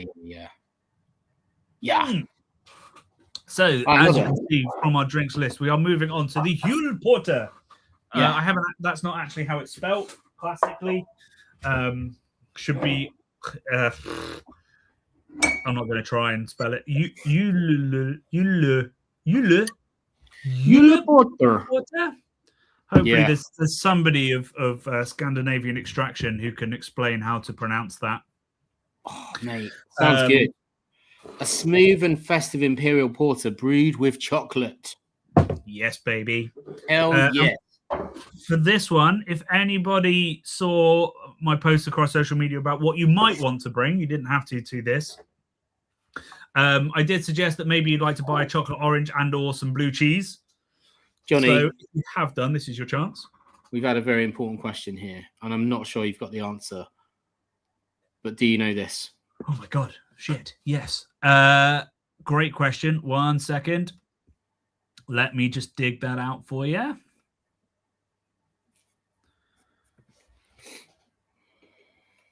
Well, why don't you crack the beer and pour it? Because I'm just trying to... It hasn't presented it in the way that I was hoping. Why is that? What the... Response is... Oof. I'm going to pour this in Emperor's glassware because it's a big old stout. Is it a stout? It is a stout, isn't it? Yeah. Porter. Look at that. That is dark as night. I've just spilled it all over my laptop, Johnny. While I was looking at the Emperor on the glass, and it's gone absolutely everywhere. I wish I had a roving camera I could show you guys, but I don't think I'm going to cut out. But that is probably going to make it sticky for the next year. Those keys are going to be sticky as. Damn. Oh well. Smells great, man. Are you tabulating in your mind? I've got it. It is an Augustiner win, 33-24. That's pretty close. That's closer than I was expecting. With all the Augustiner propaganda that we were spouting, indeed, beforehand, I thought it was going to be a runaway. I was surprised by how close that was. But yeah, Augustiner is a nose and a head ahead. Yeah. And it should be, because for some reason it's tasting better tonight. I don't know about. I should look at the dates. June. That was brewed in June. This one was brewed in March. So it's even older. The Augie's older. So fair play. Right, I'm just going to pour this beauty. Be back in 1 second, Johnny. So this is my favorite beer and food match. The blue cheese with a rich porter. I'm hoping that this is dry enough and fruity enough. Oh, it's very chocolatey and perfumed, isn't it? Smells delicious, though.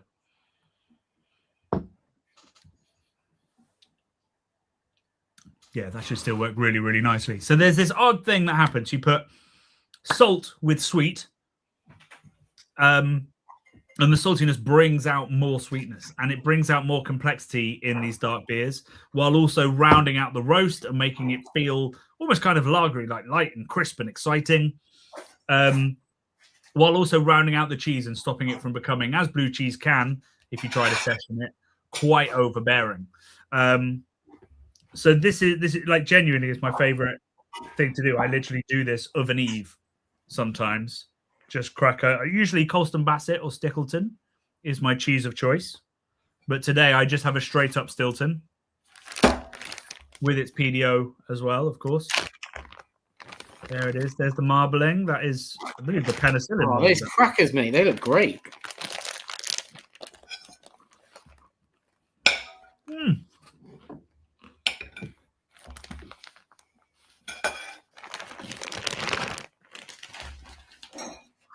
I had a couple of beers with Ned recently. Ned the Sneb. Mm-hmm. He wants to start a YouTube channel about cheese. He wants to go all in on it. I offered our help. I hope that's okay. Sure. We could be cheese tubers. I'd love to be a cheese tuber. Once my teeth bed in. Cheese should be good for you. Not the crackers, but the cheese. Not the crackers, no. But I forgot about the cheese tasting round. So I've got Cathedral City, but I have got a nice hatchet to cut them with. This is a Why are you cutting crisps? No, I've got Cathedral City cheddar. That's all I've got. Or some really... Oh, you turned up with Foster's. Yeah, exactly. I've also got, instead of crackers, I've got Pigs in Blanket crisps, which actually smell pretty good. I want to know the ingredients. How are they separating out the sausage element from the bacon element? That's a good question, Johnny. I would guess they're not. So, oak. Oh, this is interesting. There's yeast extract, oak smoked sugar, onion powder, tomato powder, garlic powder, ground black pepper, ground coriander, ground nutmeg, ground white pepper, ground mace, paprika, smoked bacon extract, which is pork and sea salt, and dried sage. So, I mean, it's going to be bloody good, isn't it? That sounds great. Let's be honest. So that sounds surprisingly natural. From Co-op, mate. You know. From Co-op, mate. It's Co-op. I don't really shop in Co-op, but like after getting those pretty delicious mince pies, and I'm imagining, I mean, these smell great.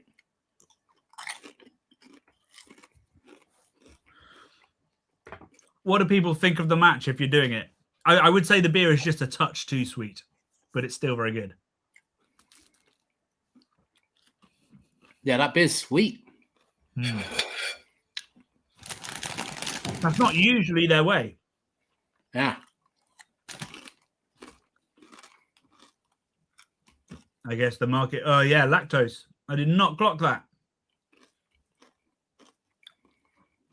Okay. I mean, it still works. It's more like putting a bit of chutney on there. What I really like is when it's quite dry but fruity. The salt brings out more sweetness, but it doesn't need more sweetness. No. It doesn't necessarily need the cheese, but the cheese is very helped by the beer. It's just not working the other way around. Verdict on the crisp, Bradley? Crisps are good. Crisps are good. I've got like both sides of my mouth I can't really chew with because I've got like an open hole in one side from having a tooth extraction. And the other side, on the other side, I've got a new gold tooth, like a pirate.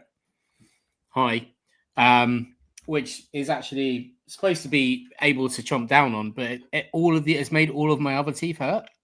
So I think it's a bit too tight or something. But this is pretty cool. It's probably moving your teeth if you had a gap there before. Yeah. Probably moved all your teeth back a bit. Yeah, but I mean, it was like hours ago that I had it screwed into my jaw, so it's pretty sore. It feels really odd because I haven't had a tooth there for years, so it was a gap, and now there's a big fucking gold tooth there. But these are my teeth, mate. Look at those, and that's the bit there where they've replaced it, the pink bit. So it's quite a big gap, as you can see, that has now got a golden bad boy in it. And they were like, do you want a white filling? Sorry, a white dental implant. And I said, no, hell no. I want a pirate tooth. I'm having a pirate tooth. And the dentist reckons that is where the phrase the gold standard comes from, which I don't know whether that's true. But I said, gold must last longer than the sort of white fake tooth, right? And he was like, yeah, that's where the phrase the gold standard comes from, because the gold standard tooth, I think it's a lie, right? It's got to be a lie. It can't be from that, surely. The gold standard's origins relate to basically the fact that major currencies were pegged to gold for stability. Gold. Yeah, of course it is. I knew that. When he said it, I was like, no way. That's bullshit. But how he sold it to you? He sold it to you. How much did you pay for your gold tooth, brothers? I don't want to disclose it. It was like double the price of the white one. It's now when I flash up the Mr. Rougelot's on top of it. He's way ahead of me. Golden Support tooth. the beer channel. Support Brad's gold tooth habit. I'm not sure. Well, I just thought he said it will last. If I take care of it, it will last longer than I will. So that's pretty good. They do. They whenever they dig up bodies from a long time ago, they do also dig up the gold teeth, don't they? It's true. They do. And I don't even think there's that much gold content in the gold teeth because gold's so soft that, it would have to be it's an alloy, obviously. So I don't even think it wouldn't even be 9 carat. It'd be like whatever. I don't know. I should have asked him, shouldn't I, really? But it's a proper alloy of gold. So it looks incredibly gold. But it's purely for the color. Is it there because gold doesn't react either? So it's quite a good thing. It's non-reactive to the body. So it's like you can have titanium hip replacements and all this sort of shizzle. Like gold is non-reactive essentially. So can you not have a gold hip? Would that be too malleable? Too malleable, mate. I like the idea of having. I mean, how hidden luxury is that to have a golden hip? Like we're talking, like sign of wealth. Yeah. I don't know how it's a true sign, but you get metal detectorists coming up to you at the beach, just being like all over you, trying to hit you with a just trying to dig you out, dig your hips out. Yeah. Ever watch Aussie Gold? The idea of detectorists just all over you. I don't sort of like they're fanning you with a like in Egyptian times. I can't help thinking. My dad used to be a metal detectorist when he was young. And he also used to do what's it called when you go along the foreshore of the Thames and you find little clay pipes and stuff. He used to do all of that. So I remember he had this like 1970s little metal detector, which was pretty fun when I was a kid, but I never found anything. I'm not really sure he found anything of note either, but there's the dream of finding something good, isn't there? I think that's quite appealing. One of my neighbours, a lovely older gent, he's actually sadly just had to move, but we're still in touch with him. He is a hardcore detectorist. Yeah. And his mate just found something worth 30 grand. There you go, mate. I mean, like, I think I've probably my daughter lots of like coins from like Queen Victoria and stuff. Oh, awesome. She's kind of fascinated by, but also obviously doesn't understand it. But now every time we say Queen Victoria, she's like my coin, which is nice.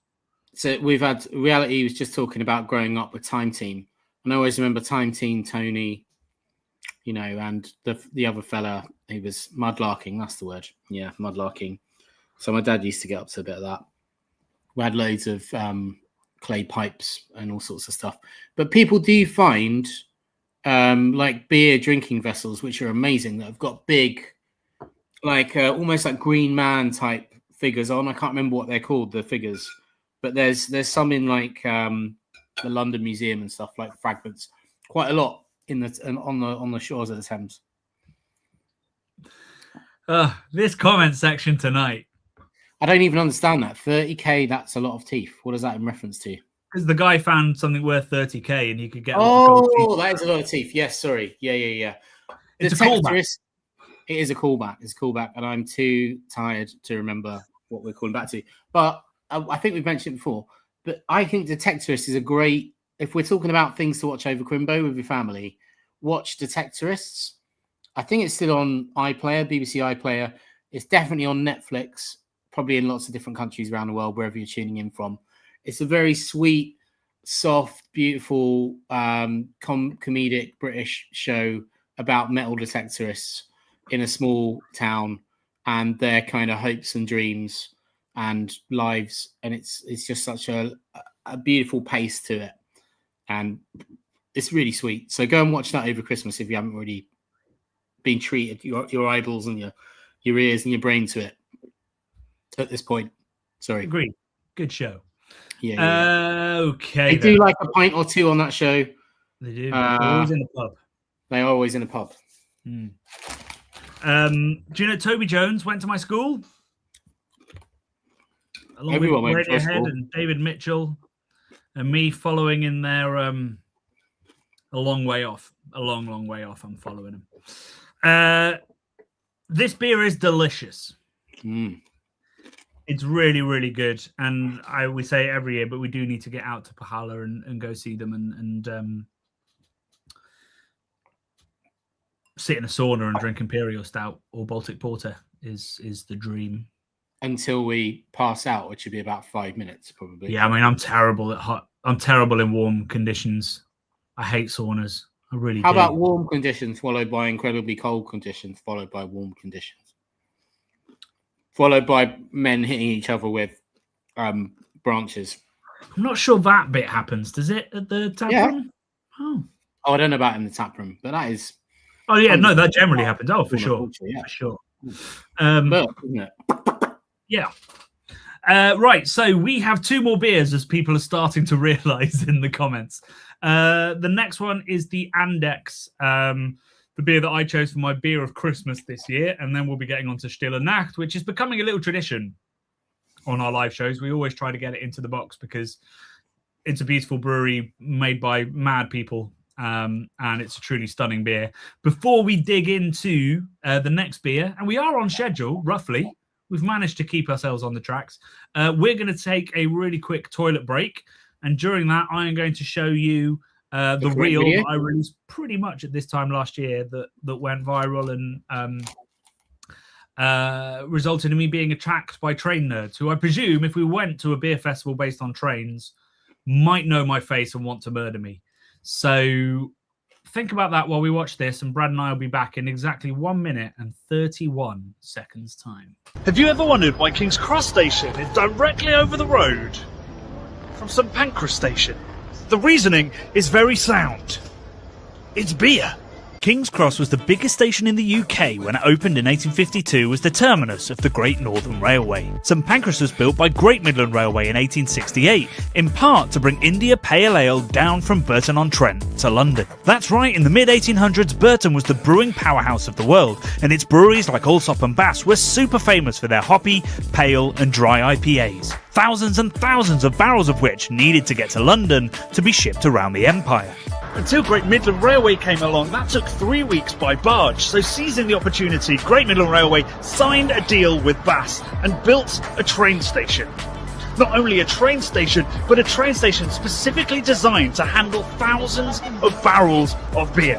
And that train station is this stop-staying train station. Which is why after bridging Regent's Canal, St Pancras trains stay on the first floor. Because underneath, where you now drink insipid coffee and buy last-minute gifts for people you don't really know or like, was a beer warehouse, which exactly mirrored the Bass warehouse in Burton to help with deliveries to its London depot on the other side of Regent's Canal, leaving through the big horse and dray-sized arches where you might catch a cab unless you've heard of Uber.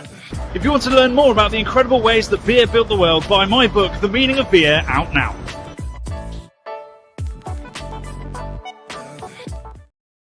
Nice plug, Johnny. Christmas time. Get buying those books. Exactly. It's a wonderful Christmas gift. It truly is. And you can buy it at tinyurl.com/meaning of beer.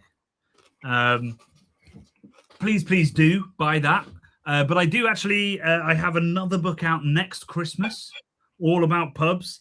And then the Christmas after that, I have another fucking book, which is about how... I need to get better at this pitch, but essentially I'm going to be writing a book about how national identities and cultures have been inspired by their beer traditions, or indeed beer traditions have inspired them.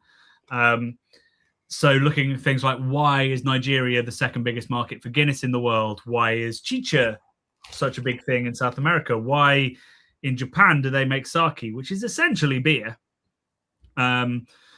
And looking at what effect that has had on those countries and those cultures. So it's a big, deep dive book. If you love geography and history and beer, it should tick all the boxes. But for now, buy The Meaning of Beer if you haven't. Makes a great gift for all your relatives who love beer. It's good. Sounds like he needs to get himself a copy. Right, okay, let's get on with the next beer. So here it is, folks. This is Andechs Weizenbock. So a big, bold, full-bodied and exciting wheat beer from the Holy Mountain. And this brewery make my absolute favorite Weiss beer, although I will be completely transparent and say that I haven't tasted every other Weiss beer. Bradley. Yes. We've made a terrible mistake. Jonathan. Yeah. We haven't had a chocolate orange and done our chocolate orange shorts.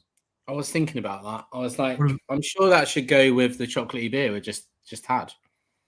I just got excited and then I needed a wee. You needed a wee. It was the wee impaired your brain, I think. And I was being polite to go like, what about chocolate orange? And I was thinking I could just eat that chocolate orange tomorrow on the steam train. So, but I think the content that I found on Instagram is delivered, so I think we need to play it. It's only fair. It's strong content, isn't it? Yeah. So yeah. I think let's play that. I think you should eat some chocolate orange, and I've got some little chocolate orange Yule logs that I'm very keen to try. And then we'll get into the Weizenbock and the Mince. Just to show everyone what a chocolate orange is and how it's packaged as well. So this is a Terry. My dad was called Terry actually. This is a Terry chocolate orange, which I call a chocolate egg because I'm weird. But it's always come packaged like this since I was a kid. I think I like it most because it is my dad's name. But there's a way of opening these things, which I'll just do this on the table. And you go like this and wiggle it round. And then, if I can get my stupid nails to open it. I'm going to go full screen for you. And get my stupid nails. Look at that. So that was fully contained, right? Wow. And then you whack it, give it a roll, like you roll a lime. If you want to like get all the juice out of a lime before you squeeze it, you roll it. And then this is the win. You're the winner if you get this at Christmas, right? So that's like the little piffy bit inside an orange, but looks like an ear. It's the It does look like an ear. I'll give you that. It's the chocolatey core, the mantle of the chocolate orange, and this is the best bit. It's like eating a flake, but it's orange flavored. The mantle's not the core. The core is the core. The core is the core. Yeah, I just thought I'd throw two words in there, but it's great. So I'm going to eat this. I'm going to drink this.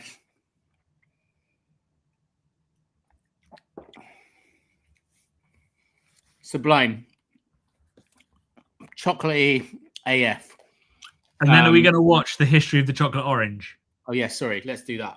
Yeah, because it's good. The Terry's chocolate orange wouldn't exist if not for the bad habit of smoking, and had a surprising predecessor. These segments of orange flavoured chocolate are a staple of Christmas and any time of the year really. It goes back to 1932 when it was called a dessert chocolate orange, and it wasn't a last minute stocking filler but an incredibly posh way to finish a dinner party, like after eights or matchmakers today. It was invented by the founder of Terry's great-grandson, Noel Terry, and his uncle Frank. But it wasn't their first round chocolate fruit. That was the Terry's chocolate apple in 1924. It took them another 8 years to realise that orange is way nicer. And they only ditched the apple in the 50s when rationing meant they could only pick one. But these round delights nearly never came to fruition. Noel Terry had fought in World War I in the Battle of the Somme, where he was shot. And if not for the silver cigarette case in his pocket taking the impact of the bullet, he would have died, along with all his future chocolate creations. So to preserve it forever, I will now add the Terry's chocolate orange to the other British Museum, home to unsung treasures of Britain. Unfucking believable. Imagine an alternate reality where we didn't get a chocolate orange because he died. We wouldn't know any better, would we? But also imagine a reality where they went, I don't really like oranges. Apples are great. Let's do apple flavored chocolate. It's like, Chocolate what? apple. That's not good. No one wants a chocolate flavored apple. Yeah. I mean, the Apple writer flavored me desperately wants to fact check all of that because some of it seems mad. No, that account is legit.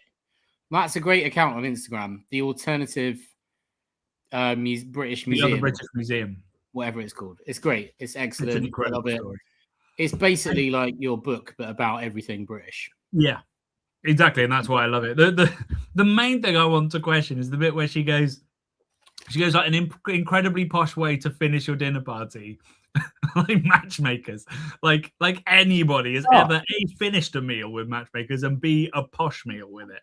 You're not as old as I am, Johnny, but I'm telling you, in the 80s, after eight were decadent. After eight's 100% on board. Matchmakers, never. Yeah, maybe not. But isn't a matchmaker like an after eight, but in like a Twiglet format? I mean, pretty much. But can you also say an arrow is an after eight in an aerated block form, aerated form? Just like matchmaker, I'm not even sure they're that old, and they're trash. It's a really weird statement. I have got a deep love. I don't eat them anymore, but when I was a kid, my dad used to get after eights, and my dad had amazing willpower, and he could leave packets of chocolate for weeks in the fridge. He could leave a packet of after eights for an indefinite amount of time in the fridge. Other chocolate in the fridge, but like he had an incredible willpower when it came to chocolate. And I found that it was quite easy to steal the odd after eight without any repercussions. Matchmakers are definitely not the absolute best. After you've had a Viennetta, yeah. They did a mint Viennetta, didn't they? Which was great. She nothings that gag. She absolutely deadpans it, and that makes it better. Fruition. I've lost my train of thought, but sorry, I've just remembered the comments are on fire, so I should have a little look. Beautiful stuff. After eights, we've discovered that mint doesn't go with any beer though. Like we couldn't have done this with after eights because it would have just been like, yeah, mint doesn't go with beer. It's not a flavor that should be in beer or like consumed alongside beer.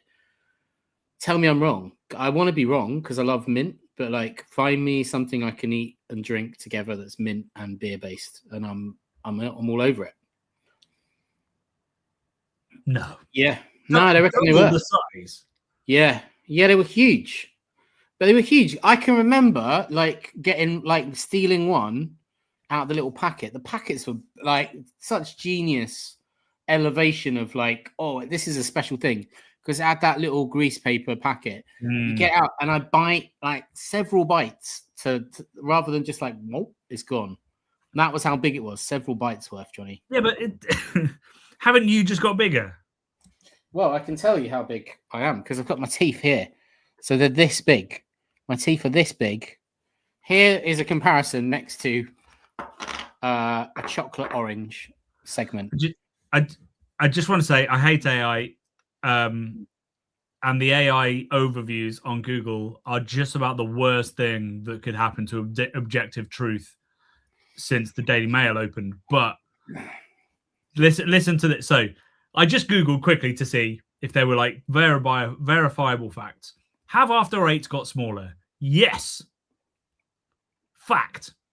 Many consumers report that After Eights have indeed got smaller. Evidence. Customer complaints. People have filed official complaints and posted extensively on forums like Reddit and Facebook, noting that their favorite mints are now smaller.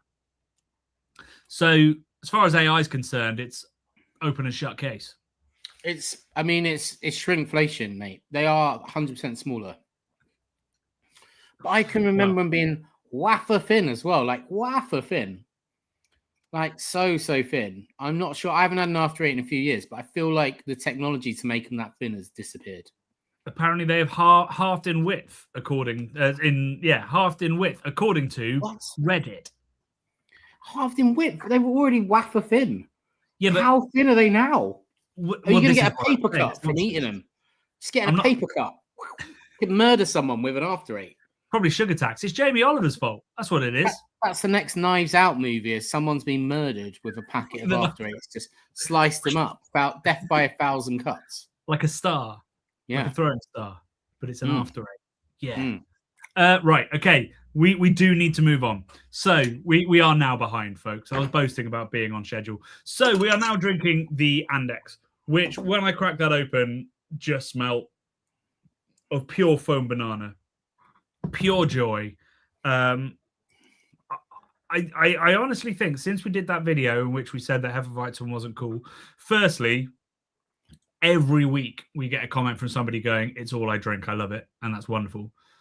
Secondly, it has crept up to like top 10 beer stars for me. I love it. I love it so much. And weirdly, my least favorites now seem to come from Schneiderweiss, which used to be my favorite. Now, the blonde, the paler, but also the stronger, the better, which is why I love the Andechs. And this is just amazing.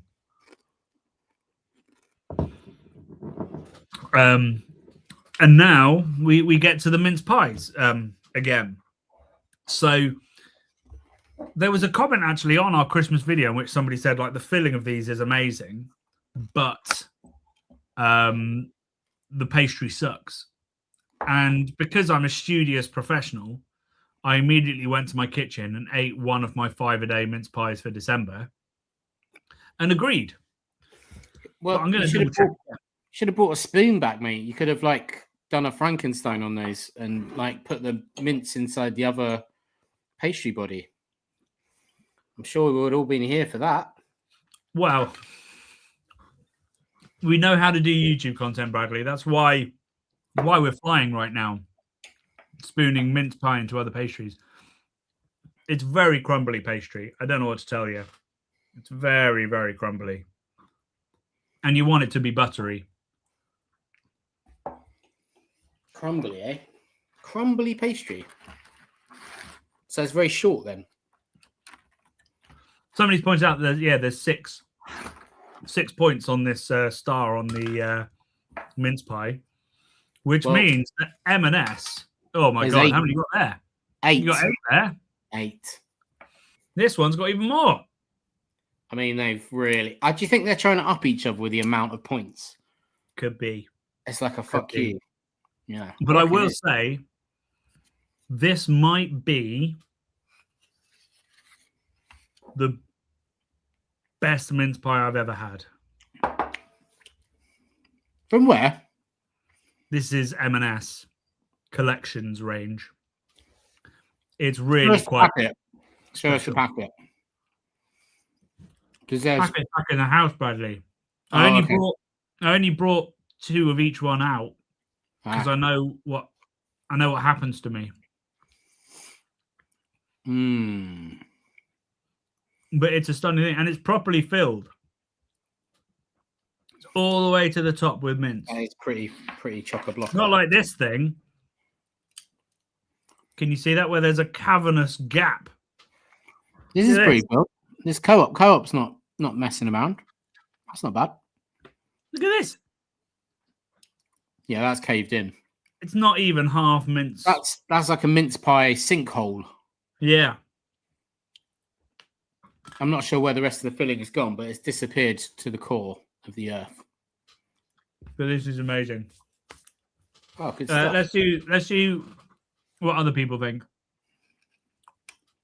What's the beer talking? I'm talking nothing but pure sense. Right? Does anyone make their own mince pies?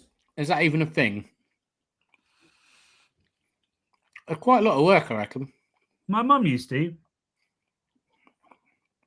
She doesn't So you're anymore. saying these are better than your mum's mince pies, eh? Oh, yeah. Yeah, comfortably. Oh dear. Let's hope she's not listening. Mum. I mean, I'm fairly sure she'd have bought the mincemeat and probably bought the pastry, thinking about it. But this is an important question, Johnny. Sorry. No, you go back to it. Better than Liberty mince pies you did last year. Fortnum and Mason. They were Fortnum and Mason. Yeah, they weren't great. I think they were too small, right? So there's too much pastry versus filling. So the ratio was off. And also too fancy. Like they were too far removed from a mince pie. Like there was like salted caramel. I think salted caramel is like a thing now, isn't it? In everything. So like salted caramel, whatever, because everyone loves salted caramel, which I also love. But you know, leave my mince pies alone. They don't need salted caramel. I reckon they do. Although, really, is that a good thing? Sounds very decadent. It's so good. Bit of Lancashire cheese in particular. That might be where it's traditionally done. But yeah, fruitcake and Lancashire cheese. Mm.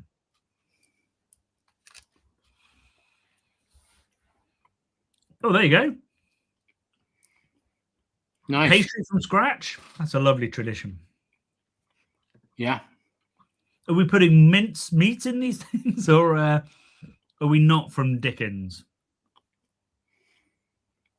Wait, we've got another fact inbound. Do you know that the pastry around a mince pie is known as a coffin? Is it? That's good. I like that name. I guess that would have made sense when there was dead animal in there. So what?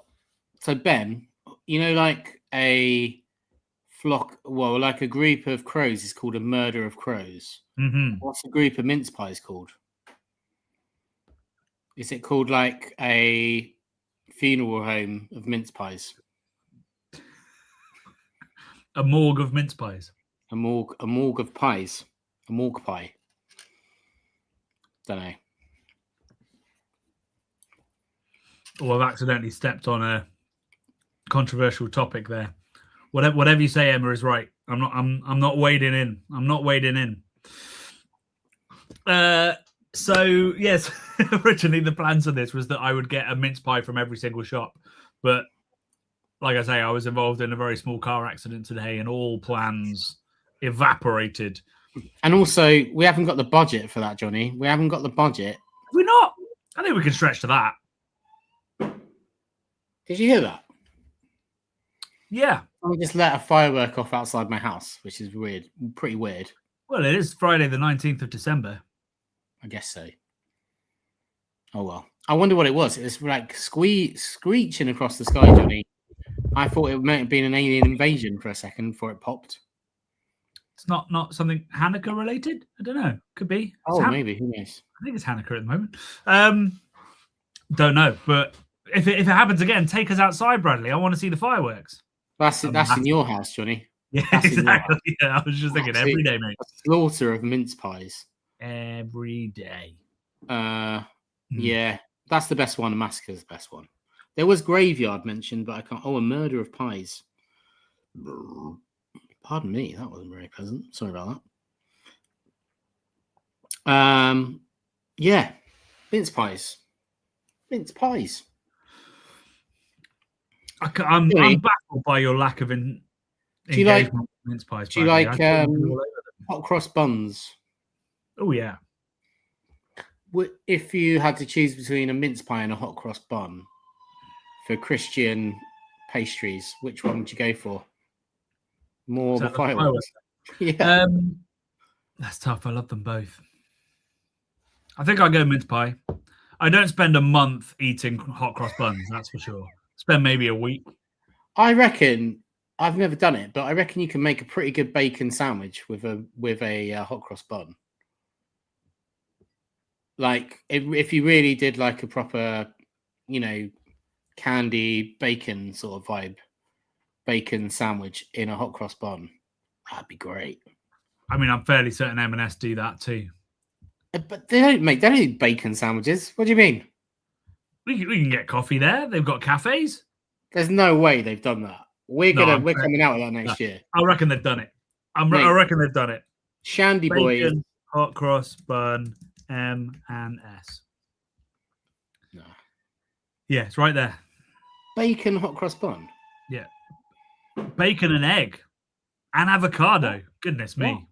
No, I'm not having it. I've come up with that. Dave Marcus did that. That's a well-known thing to have bacon sandwiches with hot cross buns. Yeah. Okay. All right. Yeah. Fair. You can get burgers with hot cross buns and everyone hates it. It was a little thing as people tried to set themselves apart for a bit. There you go. Cheese and Marmite. You like a bit of Marmite? Or cheese and Marmite on a hot cross bun. Yeah, maybe. Burgers. There you go. See? Will It Burger. That's another show I want to do. Will It Burger. Burger off. Burger off. Burger off. There's something there. That's probably been used. I wanted to do a coffee table tome called Burger Me years ago, which was just beautiful, sexy photos of burgers from around the world. You wouldn't just sit there and read that, would you? There's no reading involved, mate. It would just be the photograph, and then description of said burger and where it's from in the world. That was Burger Me, but I never got around to it. Who knows? The best time to create is today, Bradley. Yeah. I'm not sure who's letting me do that book, but yeah, I guess so. Yeah. Right. So I guess I need to ask you a question, Brad. Are we going to crack the Stille Nacht, even though we're now 15 minutes behind schedule? I feel like we should for the people at home. I'm sure they'd be disappointed not to get our tasting notes. We've got to do the Q&A anyway because we always do. It'd be a nice beer for me to drink once we're done here. Yeah, I mean, what does everyone say? Yeah, we've had one person say crack it, so that's all it takes. Let's do it. So here is Stille Nacht. You can't even say the name. You shouldn't crack a beer. That's a pretty good rule. Yeah, here we have Stille Nacht, which comes from De Dolle Brouwers, which is means the mad brewers, unless I'm much mistaken. So this is style-wise very hard to define. I mean, it's not a quad because it's pale. It's not. Is it a barley wine? A Belgian barley wine? I'm not sure. It's just a really strong blonde festive beer, which we know ages really, really nicely sometimes. De Dolle, an incredible, wonderful, special brewery, not the most consistent brewery.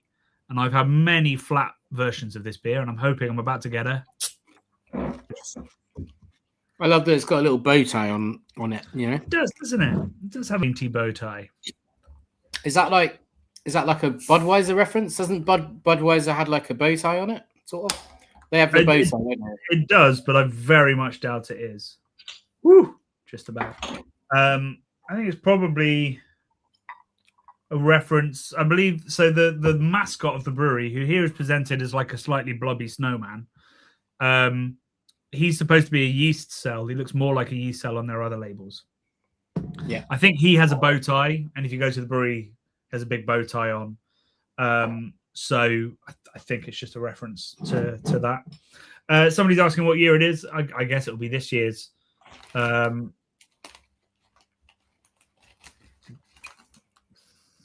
are the dates on these beers now? Yeah, I'm not seeing any dates on that at all. I mean, I'm almost certain it'll be this year because beer merchants sell out every year. So it should be. And I've lost the cap in case it was on there. I don't think it was. I think it was just a plain. Hang on. Just a plain cap, was it? It was a white cap, I think, from memory.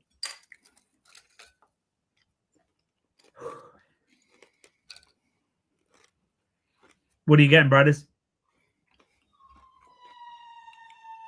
Bombarded by fireworks. Absolutely. What am I getting? I've got a mouthful of Cathedral City and hog roast. No, pigs and blankets crisps. So I don't know what I'm getting, Johnny. What do you go? Smells good. It's it's beer flavored beer, mate. What is it? It's banana and it's herbal as well. It's like kind of timey Germanic hop thing going on. And then it's kind of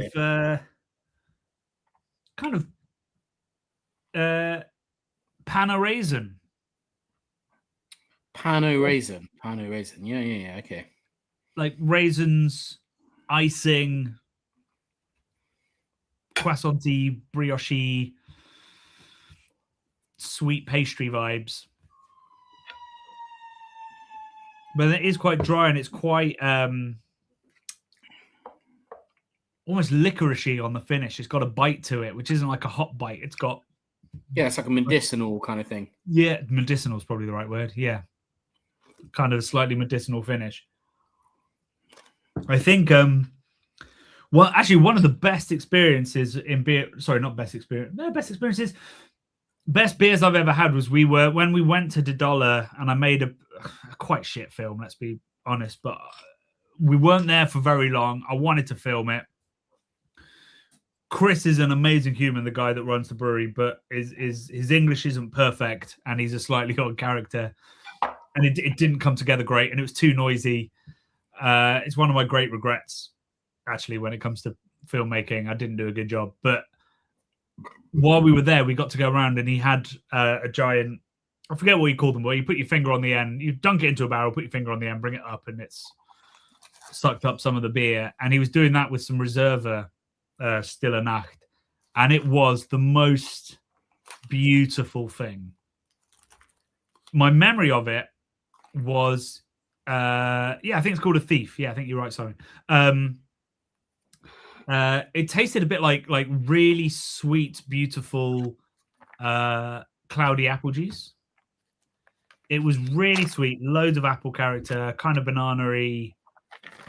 It was just stunning. It was unlike anything I'd ever drunk back then. That would have been like 2016, maybe 2017. And my experience of Belgian beer hadn't got a lot past like Lambics and Trappist beers. It was my first. Fairly sure I made a video of it where I said like 5 Belgian microbreweries you shouldn't miss or something like that. And I think it was in that. And there's videos of us doing it from way back when. And it still stayed with me, that flavor, much like, Pilsner Urquell from the barrel and Heady Topper at the brewery and all these kind of amazing experiences we've had. It was up there, but it was just over far too quickly and I don't think about it enough. It was truly stunning. And aging, once you know the vintage is good, and I think this is a good vintage, I think it's tasting really lovely. It needs a bit of mellowing. That medicinal stuff does tend to die away and the oxidation comes in. You get that kind of sherry, that almost kind of tequila nutty depth to it and stuff all comes in. Like, I think this will be a really lovely beer in a couple of years' time. Not to say it's not lovely now, but it's going to age really nicely. I also remember going into... We were doing the tour with Chris, and he took us into the I guess it's where he keeps his yeast. So like some of these old classic breweries, they'll just keep their yeast essentially in a bathtub in a separate room. And he took us in here to say, like, oh yeah, this is where we keep the yeast. And you walked in and your whole nose was immediately on fire because it was carbon dioxide just gushing at you. And you immediately like get lightheaded. There's no way humans should be in there. It's not a safe environment. But along with the absurd pain of the carbon dioxide was just pure apple skin aroma, like acetaldehyde. And it shows up in the beer, but it's part of the beautiful character. It's really, really lovely. Yes. So anyway, it's Q&A time. There's a banner for that somewhere. It's Ask Us Anything time. So this is the last video we'll do this year. We will be back, I think, the second week of January with our Big in 2026 video. And then we're going to take another couple of weeks break just because I'm working on that pubs book and I'm going to be traveling all over the country in a little blue mini, actually, amazingly. So I'm going to Isle of Skye, Cornwall, Northern Ireland, North Wales, Newcastle, York, Norwich, absolutely everywhere in this car. So all is chaos at the start of next year. So we're going to take about a month off. I'll still be filming stuff and hopefully some stuff with Brad as well. Maybe he's going to come on some of those trips and then we'll be back in February. So yeah, if you've got questions or things you want to say to us, like maybe stuff you might want us to make, ideas you have, please do say it now or drop us an email, craftbeerboys@gmail.com. or join our Discord and you can say it to us there. You can tag us. I'm in there every single day, especially if you tag me. So yeah, do that as well. But anyway, let's hit you up with the Q&As. Where are we? Where's the first one? Here we go. Brad, what kind of art projects are you working on? Anything you're really excited about? This week I've mostly been drawing how to make marmalade for Morrison's magazine. So, there you go. That's what I've been excited about this week. Which is, I mean, like the written instructions I got on how to make marmalade were very confusing. So I watched loads of how to make marmalade videos and read lots of... Did you watch Paddington 2? I mean, I have watched it. It's a perfect movie, isn't it? But yeah, I've really enjoyed drawing that this week. And, you know, I'd like to have some more art projects, but, you know, I haven't got that many lined up at the moment. It's quite hard at the moment getting... well, I guess I don't try. I should try harder. But yeah, as a freelance sort of graphic designer, illustrator, animator, and all the rest of it, it's a brave new world out there. There's so many kids coming out, you know, all sorts of stuff, or use AI to kind of optimize things and do things, turn them around really quickly. And I don't know. I guess I'm quite long in the tooth. I'm 43. In an alternate reality, I might have been an art director or something at this point, but it's how life has gone. That I'm a sort of YouTube beer guy with Johnny. So yeah, I don't know what I'm excited. I'm excited about beer. I'm excited about 2026 and what might come next year, and some, you know, the art of beer and projects that we've potentially getting away. You know, this is the kind of stuff that I'm treating as I don't know, I'm just waffling now, but I'm treating beer as art in 2026. I like that. That's a nonsense answer, but mostly I've been drawing people squeezing marmalade and all sorts of stuff this week.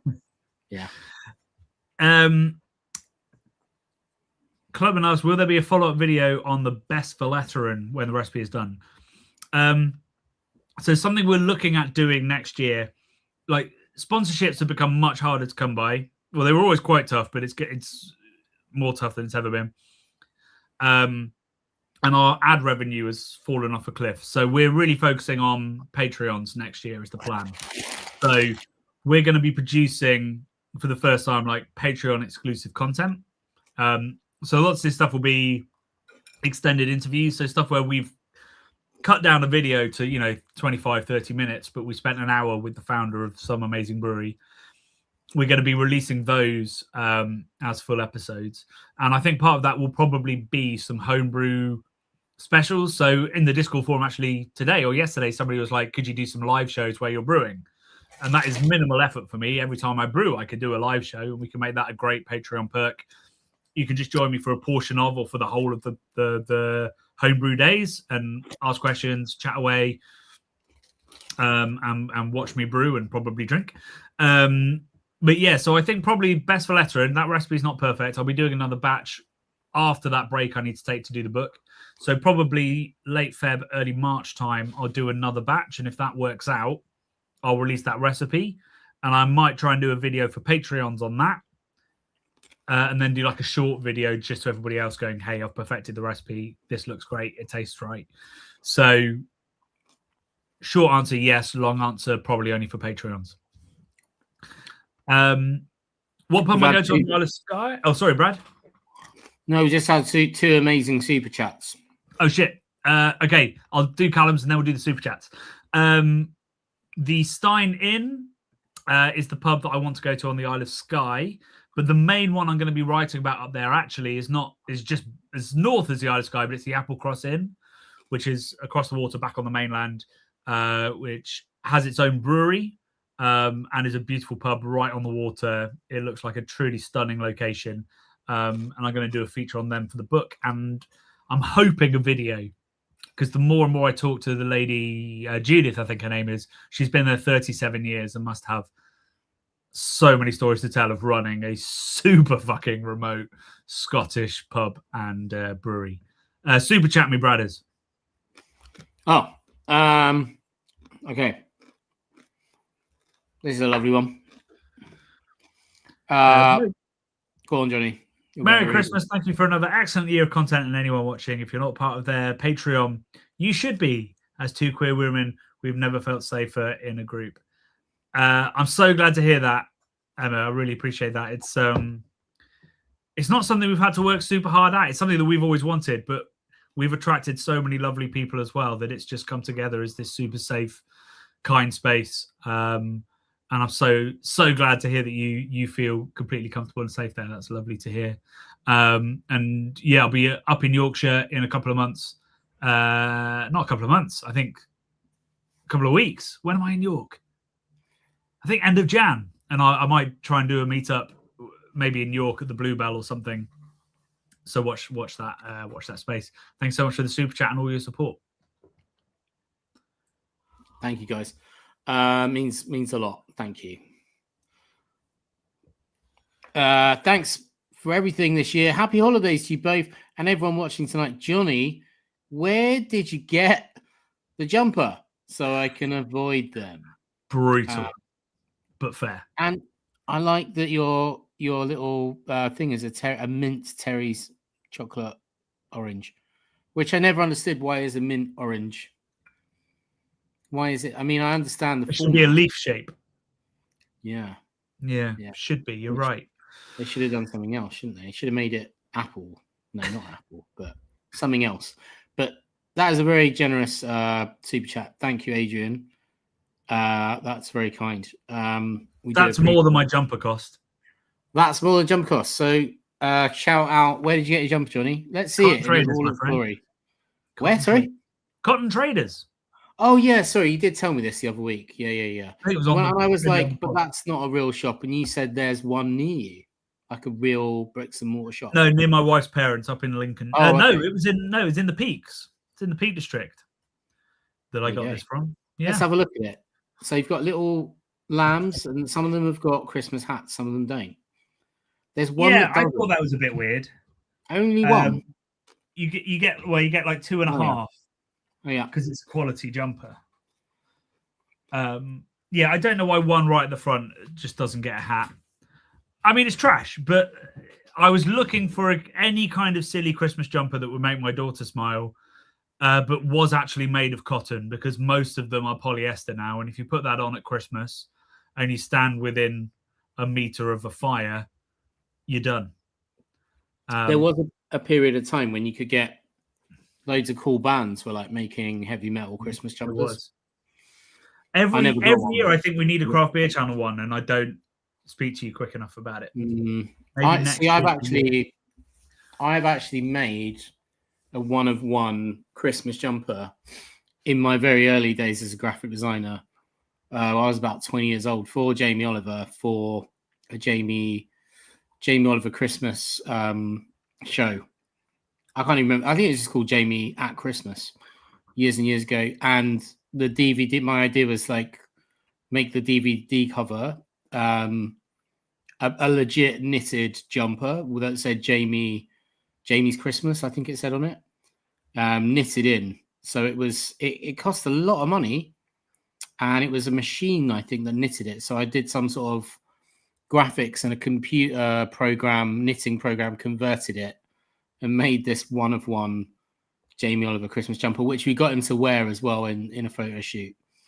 I think I saw that jumper in photo really shoot. Maybe yeah. he probably kept it for a good while. Yeah. I mean, it cost. This is 20 years ago, pretty much. No, maybe not. 15. No, probably nearly 20 years ago. I reckon it cost 500 quid at least. Jesus. Yeah, that's a lot of money back then. It was like right, shit. Not when you sell as many books. Right, let's keep moving. Let's get through them. Norwich, yes, the Fat Cat and lots of other places. I'm going on a pub crawl with Pete Brown, and hopefully meeting up with Robbie Knox as well while I'm there. So it'll be a star-studded crawl. Where am I going in Northern Ireland? So I'm going to Belfast and to Bangor. So the Sunflower, the Crown, obviously, is the really famous one. There's the other famous one that's down an alley. Can't remember the name of it. And then I'm going to, is it called Fealty's Bar in Bangor, where they serve Guinness the traditional way? So it's warm and flat, and then they serve traditional Guinness over the top. So you get this beautiful, big, creamy head. I'm very excited. And I'm meeting up with Willie from Bull House. We're going to make a film about Bull House as well while we are there. You can follow me. It'll be all over social. Come say hi. I believe you're on the South Coast. I will be visiting that as well. I don't quite know exactly when yet, but I'll be going to Lewis and Faversham and Rye as well. There's pubs there that I'll be writing about as well. A proper mini, I would not be taking a proper mini to the Isle of Skye. That might be the end of me. Plockton Arms Hotel, I will add that to the list. Thank you. We have not visited Hampton Prince yet, but we shall. That's in Cambridge. It's the bar for Baron. Absolutely will. We've had another super chat, Johnny. Oh, God. Okay. This one. And no, do the super chat now. Do the super chat now, because I need to show everybody something I'm going to upload. Oh, hang on. It's a bit weird. It's from Jen and Ben. Lovely evening as always, boys. You always make me smile. Christmas can finally begin. Thank you, guys. Christmas. Thank you so much. It is Christmas time now. Oh. Thank you very much, Lily. So, yeah, back to that question about... Oh, I've lost it. Where's it gone? Yes. So intangible cultural heritage. So the application's open for the UK list of living heritage, they're calling it. So the first step towards UNESCO designation is to be on that national list, which is decided by the government.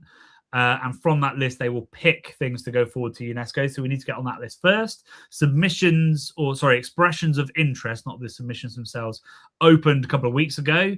So I've been speaking to all of the stakeholders, all of the sponsors, the various different focus group, industry lobby groups involved. And we came up with a definition for what we wanted to put forward, which I submitted yesterday, and it got accepted.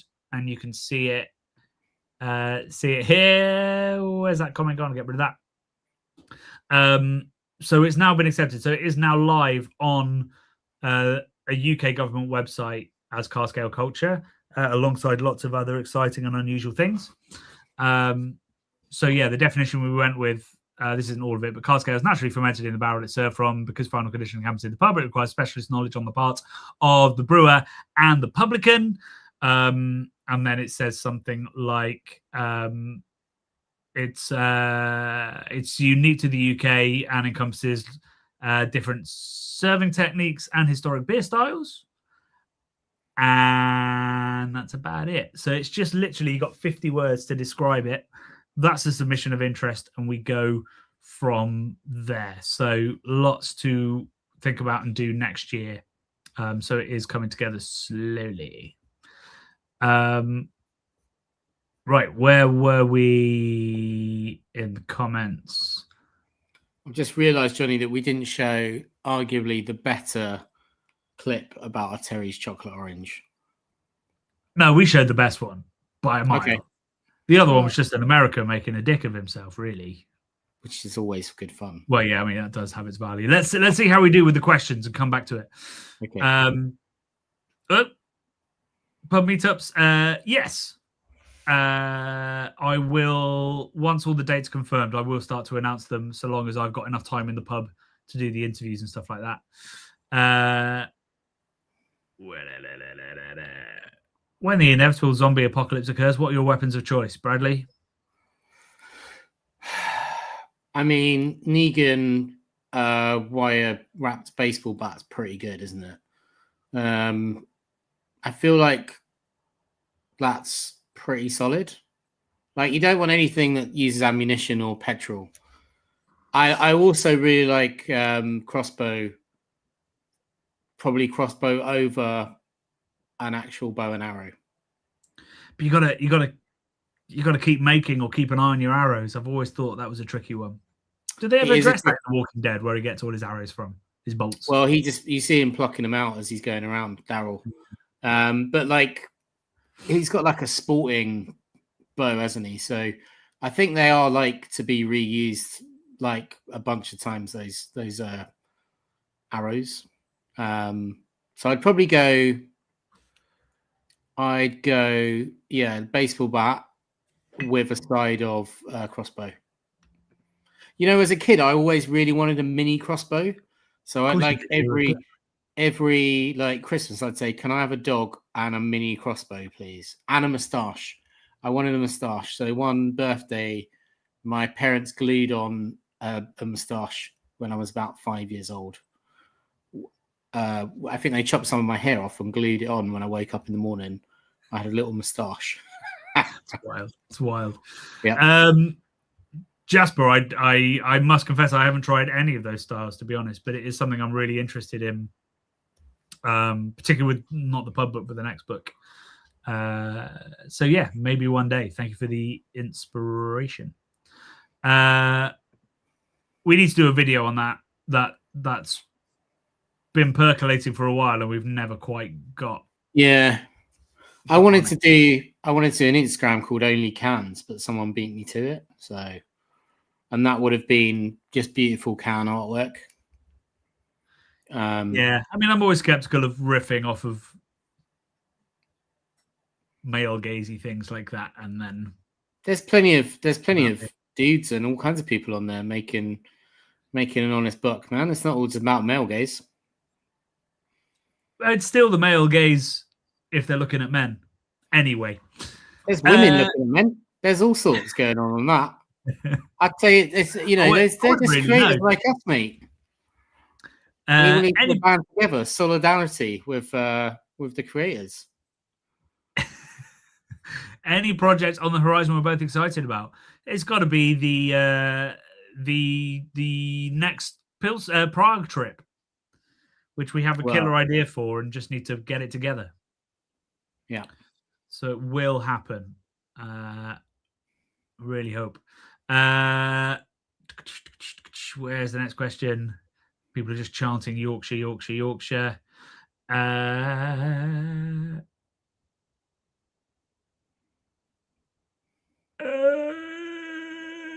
Keep Cask Alive Series 3, very excited about that. We're trying to get our ducks in order and get some sponsors on board and tell some unique stories that we haven't already told. So we're trying to get that away at the moment.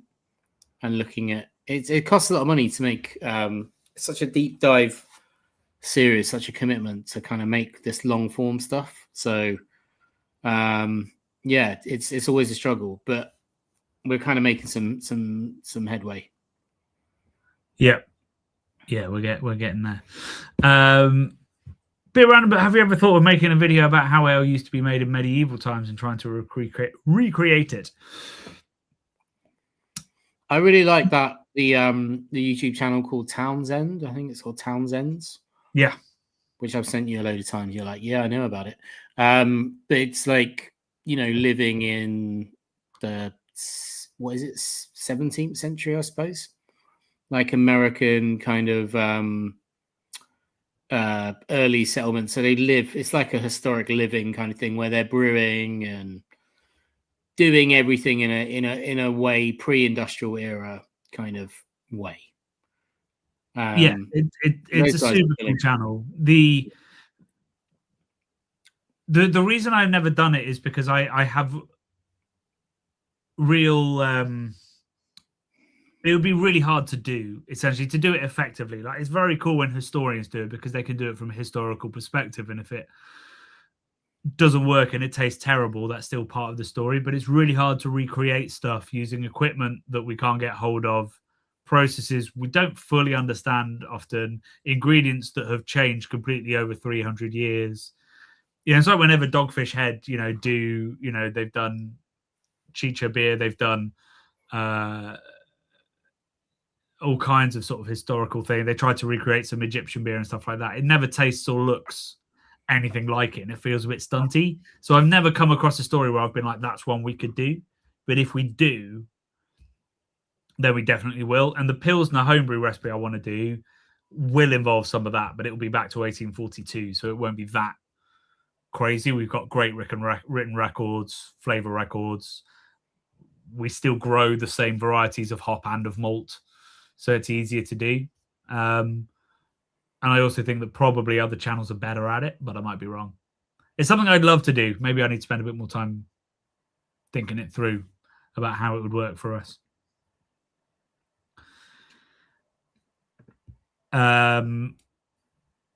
Yeah, I mean, Rivington's top of the list, and we still haven't made it up, so that's on us, but we would love to do that this year. Yeah, I need to chase that with Robin, our pal. We sent a last round of amends 2 weeks ago, maybe. So we're just waiting for those to be taken in, and then it will go into testing. So we are this close to sending out to Patreons to test it, and once the Patreons have had their say, it will go out publicly. So yeah, I mean, we're weeks away from a soft launch. It's just getting it done because it's a friend of ours doing it at a very discounted rate. So we're waiting and being kind on his time because he has a full-time job. But it's verging. It's verging on release.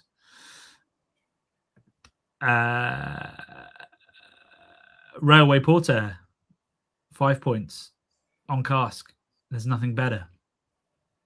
Particularly with the pizzas and the sandwiches they do at the Pembo. Bradley? Don't know. Like, it's always a mythical thing, isn't it? That we all agree would be a fun thing to do, but it's like we are not good at organizing stuff, and also, like, we're worried about Johnny's face. We're worried about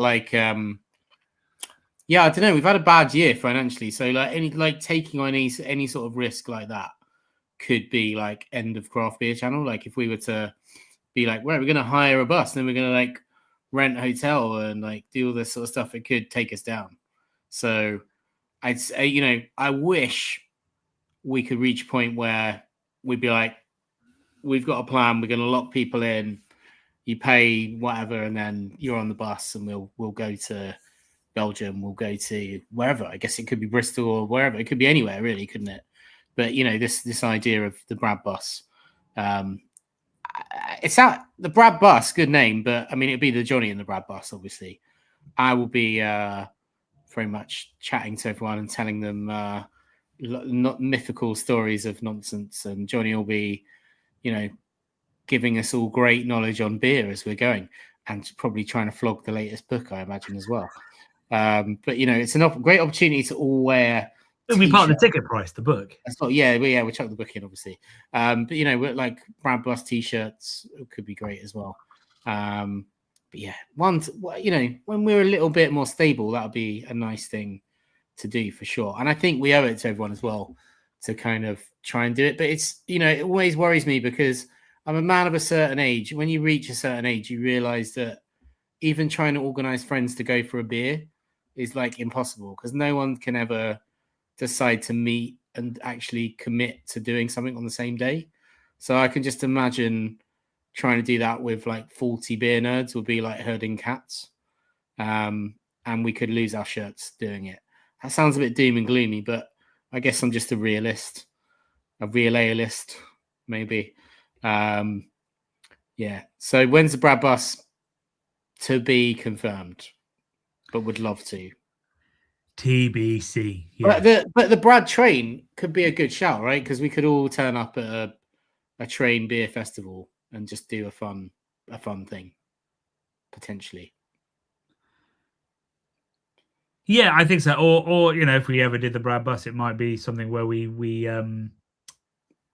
piggyback on an event that's already happening in Belgium, like Tour de Guers or something where I'd love to do Tour de Guers and say turn up for the bus and we'll get you around and we'll have a wonderful time and then we'd love to figure it out. I'll be honest with you, I doubt it'll be this year because of we've got Kickoff Live, we've got another project that will hopefully come to fruition. I've got the 2 books. I'd be surprised if we manage to get our shit together this year. But then hopefully if we're on a more even financial footing, we can plan far enough out to get it done. Because I think if we don't get it done, I think we'll live to regret it, Bradley. Well, yeah. Massive thanks to Roger. Thank you so much for your super chat. We're going to wind this up. So any questions that aren't already out, we'll have to skip because it's getting late. And I'm actually running out of Stille Nacht, which is scaring me. Where were we? Have we had beer from the Thornbridge Union? What makes it so good? We have had many beers from the Thornbridge Union. We did a film on it as part of Kickoff Live back in, when would it have been, March or April time? Yeah.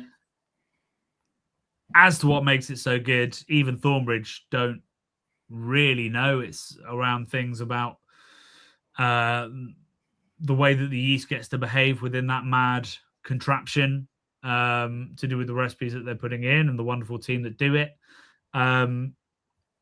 It's a ridiculous looking thing, isn't it? It's like a beer roller coaster that like circulates the fucking everything around in a mad system.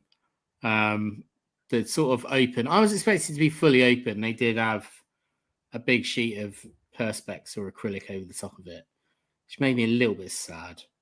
But I get it. Because there's stuff that could drip into it. But it was cool. I don't think it's about what could drip into it. I think that's a health and safety thing. Yeah. Oh, right. You reckon someone might dive in. Stop staff falling in. Yeah. They're not very deep, though, are they? But I guess you can drown in like a couple of inches of water. Well, no, it's more that if you fall in it, that batch is done. Oh, it's Whereas done. if you accidentally trip and put your foot on some perspex, it's not an issue. True. I would imagine that is. I'd like to see you trip and then your foot go into the perspex because you'd have to be doing like a Jean-Claude Van Damme high kick or something to get that above. No, it's really low. Like it is low, but like maybe it's a foot high. Yeah. Thoughts on Untapped allowing Coke and Pepsi and wine and all that? It's bullshit. It's nonsense. It's going to ruin the platform, but they don't know it yet. And Pepsi, what? Hang on. Any drink now. Any drink can go on Untapped. Wow. Which maybe I'm going to join Untapped at this point then.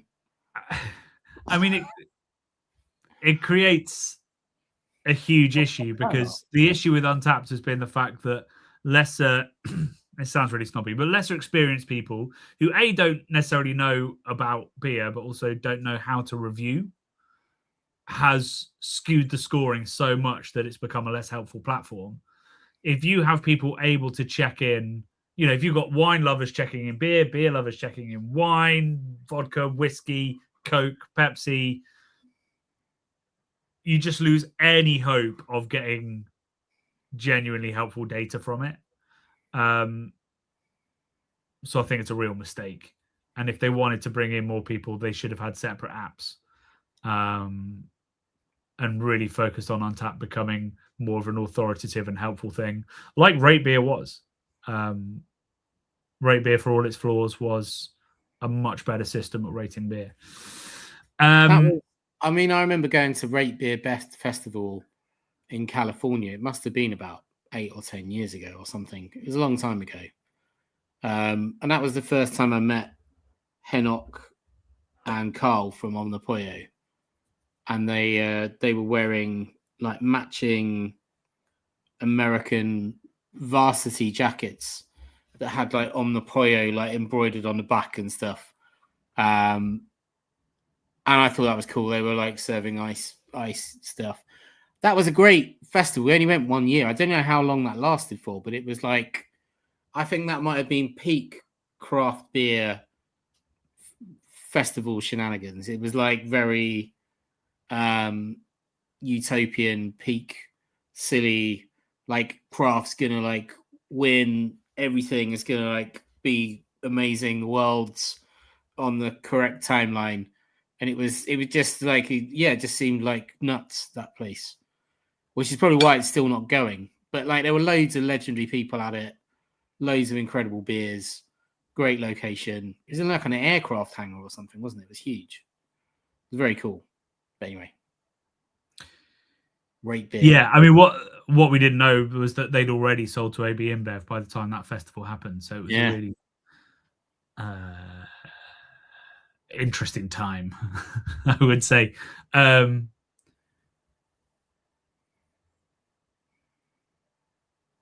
Yeah, I don't know, simpler times in the craft beer industry. Some last quick questions. So I don't want to dwell too much of a Debbie Downer. Essentially, because we spent so much time on Keep Cask Alive the year before, which didn't come out until April, our financial year is in February. Essentially, it meant that we finished Keep Cask Alive. I had to take some time out for mental health, came back in the middle of June. And by that point, it takes 6 months to a year to get any sponsored content together. So we haven't been able to do any sponsored content other than that quick meantime thing this year. So it just means by the time we come around to February, we have our Patreon income and we have our advertising income. And that's it. So, you know, there's lots of stuff in the pipeline for next year, hopefully, if it all comes off. But it just, it sort of meant like a fallow year where you have to let the field recover after intensive cropping. Well, not that intensive. Like cropping where you can make a living. Speak for yourself. I took a mental health break. It was that intense. No, I mean like financially. We're not like. Oh right, we've never had a year where we're like, I'm buying a Porsche, which is what I've said for a while. Like, I'd like to buy a Porsche. The only way I was ever sort of thinking about buying a Porsche was when I thought I had some Bitcoin in a wallet that a guy had given me years ago that turned out to be empty. But there you go. So, you know, maybe next year, who knows? Yeah, cool. Right. That is all we have time for this evening. Thank you so much for joining us. It's been, I would say, the best Christmas live show we've ever done. It's been pretty fun, hasn't it? I don't want to end on a downer there. Thank you so much, everyone. We really, really appreciate all of you lovely people out there. And it's heartwarming to spend an evening with you all and get such great feedback in the comments and feel like, you know, everyone we you know, talk or just look at on Discord and in wonder at everyone that's talking and having a great community on there on a daily basis and think, wow, this is like something we've started. And I hope you've all really enjoyed your Christmas presents. I hope they've reached you all. And I hope everyone got their beers this evening as well, because it was, you know, squeaky bum time for Johnny there. Certainly was. But it just added to the joy and the drama. Just to add to what Brad's saying, like when Brad and I sat down a couple of weeks ago and stuffed everything into envelopes, you know, the fact that we did that for is 260 people who for very little gain themselves, other than the content, just wanted to support what we do, that we will never, ever, ever underestimate that, and never not be incredibly grateful that you folks want us to keep doing what we're doing. And we have the best time doing it. So as much as we struggle a little bit financially within the business, we wouldn't want to be doing anything else, and we love it. And we can't thank you enough, because if it weren't for you people, there's no way we'd be able to do it. Certainly, this year would have ruined us. And we do have lots of irons in the fire. We are hoping that next year is going to be a lot better, and we're going to be able to make a lot of very cool stuff for you. And with that in mind, because of the tougher year we've had, like I say, we're going to be focusing on our Patreon. So we're looking to really grow that, which will come through, like we said, like exclusive Patreon content, more meetups. That seems to be the vibe I'm getting from all of you. So we need to look into that seriously, even if it's not the Brad bus. It's being way more organized than just what we usually do, which is, we're going to be in Brussels. Anybody want to be here? Like 3 days before. So we'll look into that. And if you folks have any ideas about meetups, events, live shows, exclusive content that you want to see, please do drop us a line on the Discord or email us craftbeerboys@gmail.com. And it all goes straight to me. I'll take it to Brad and we will discuss it seriously, because we're looking for anything that can help us grow, that niche community. We're never going to be Casey Neistat. We're never going to be... Actually, I fucking love Casey Neistat. He deserves every second of success he gets. We're never going to be Mr. Beast, who does not. We're going to be a small, niche, beautiful community. So we just have to find a way to make that work for you and for us. And we'd love your thoughts on it. Casey Neistat. Funnily enough, my sister was saying I should become a travel agent, Johnny. So maybe I should do that next year. Because that's not a dying industry. What the fuck? I said I don't understand what you're saying to me. She said, well, I'll tell you off camera, but she was like, you can pay a fee a month to become a travel agent, and then you get exclusive access to like amazing deals. So like maybe we should spend some of our money working out how we get everyone to Prague super cheap, or wherever, and start doing a little side hustle as travel agents. Could be Brad Airbus Industries. Yeah, somebody's already said about the Brad plane. There you go. Yeah. So we've just had a super chat of 1,000. It sounds good. I don't know what that means. I've just had to go. That's £80. Fuck. Is it? What? Yeah. No way. I think it's £80. I'm terrible at maths. That is incredibly generous. I really appreciate that. And this stuff makes me very uncomfortable when we say things like that, and then it elicits an immediate response. But thank you so much. Really appreciate that. Is that Swedish krona? Is that what that is? Yeah, I think so. Bloody hell, taught up. That's huge. Thank you very much indeed. And thanks to everybody that's a Patreon who just watches our channel content, watches the adverts, buys our merch, anything like that. Really appreciate it. We have some absolutely killer stuff. Pilsner homebrew, including a trip to Pilsner. We've got films from Don Zoko, Bull House, all kinds of beautiful pubs. We've got Key Cask Alive 3 coming. Hopefully a trip to American Hop Harvest coming. So there's loads of very cool stuff coming. And we will come good on any support you give us or any views you give us as well. All that's left is to say, have a merry fucking Christmas. It's been a rough couple of years for the world, and Christmas is the time where we all get to just be with the people we love and to express our love for people. And I hope that we've done that for you guys tonight. We love you, and you've done that to us. The comment section has been amazing tonight and absolutely hysterical. I've loved reading through it to the point where I've been distracted at points because it's so good. So yeah, we'll see you in the new year for Big in 2026. It's a tough time of year for a lot of people out there as well. So we're all here for you guys. Yeah. I know it's tough for me. I've lost people I love. So it always like stings a bit more, I think, at Christmas time.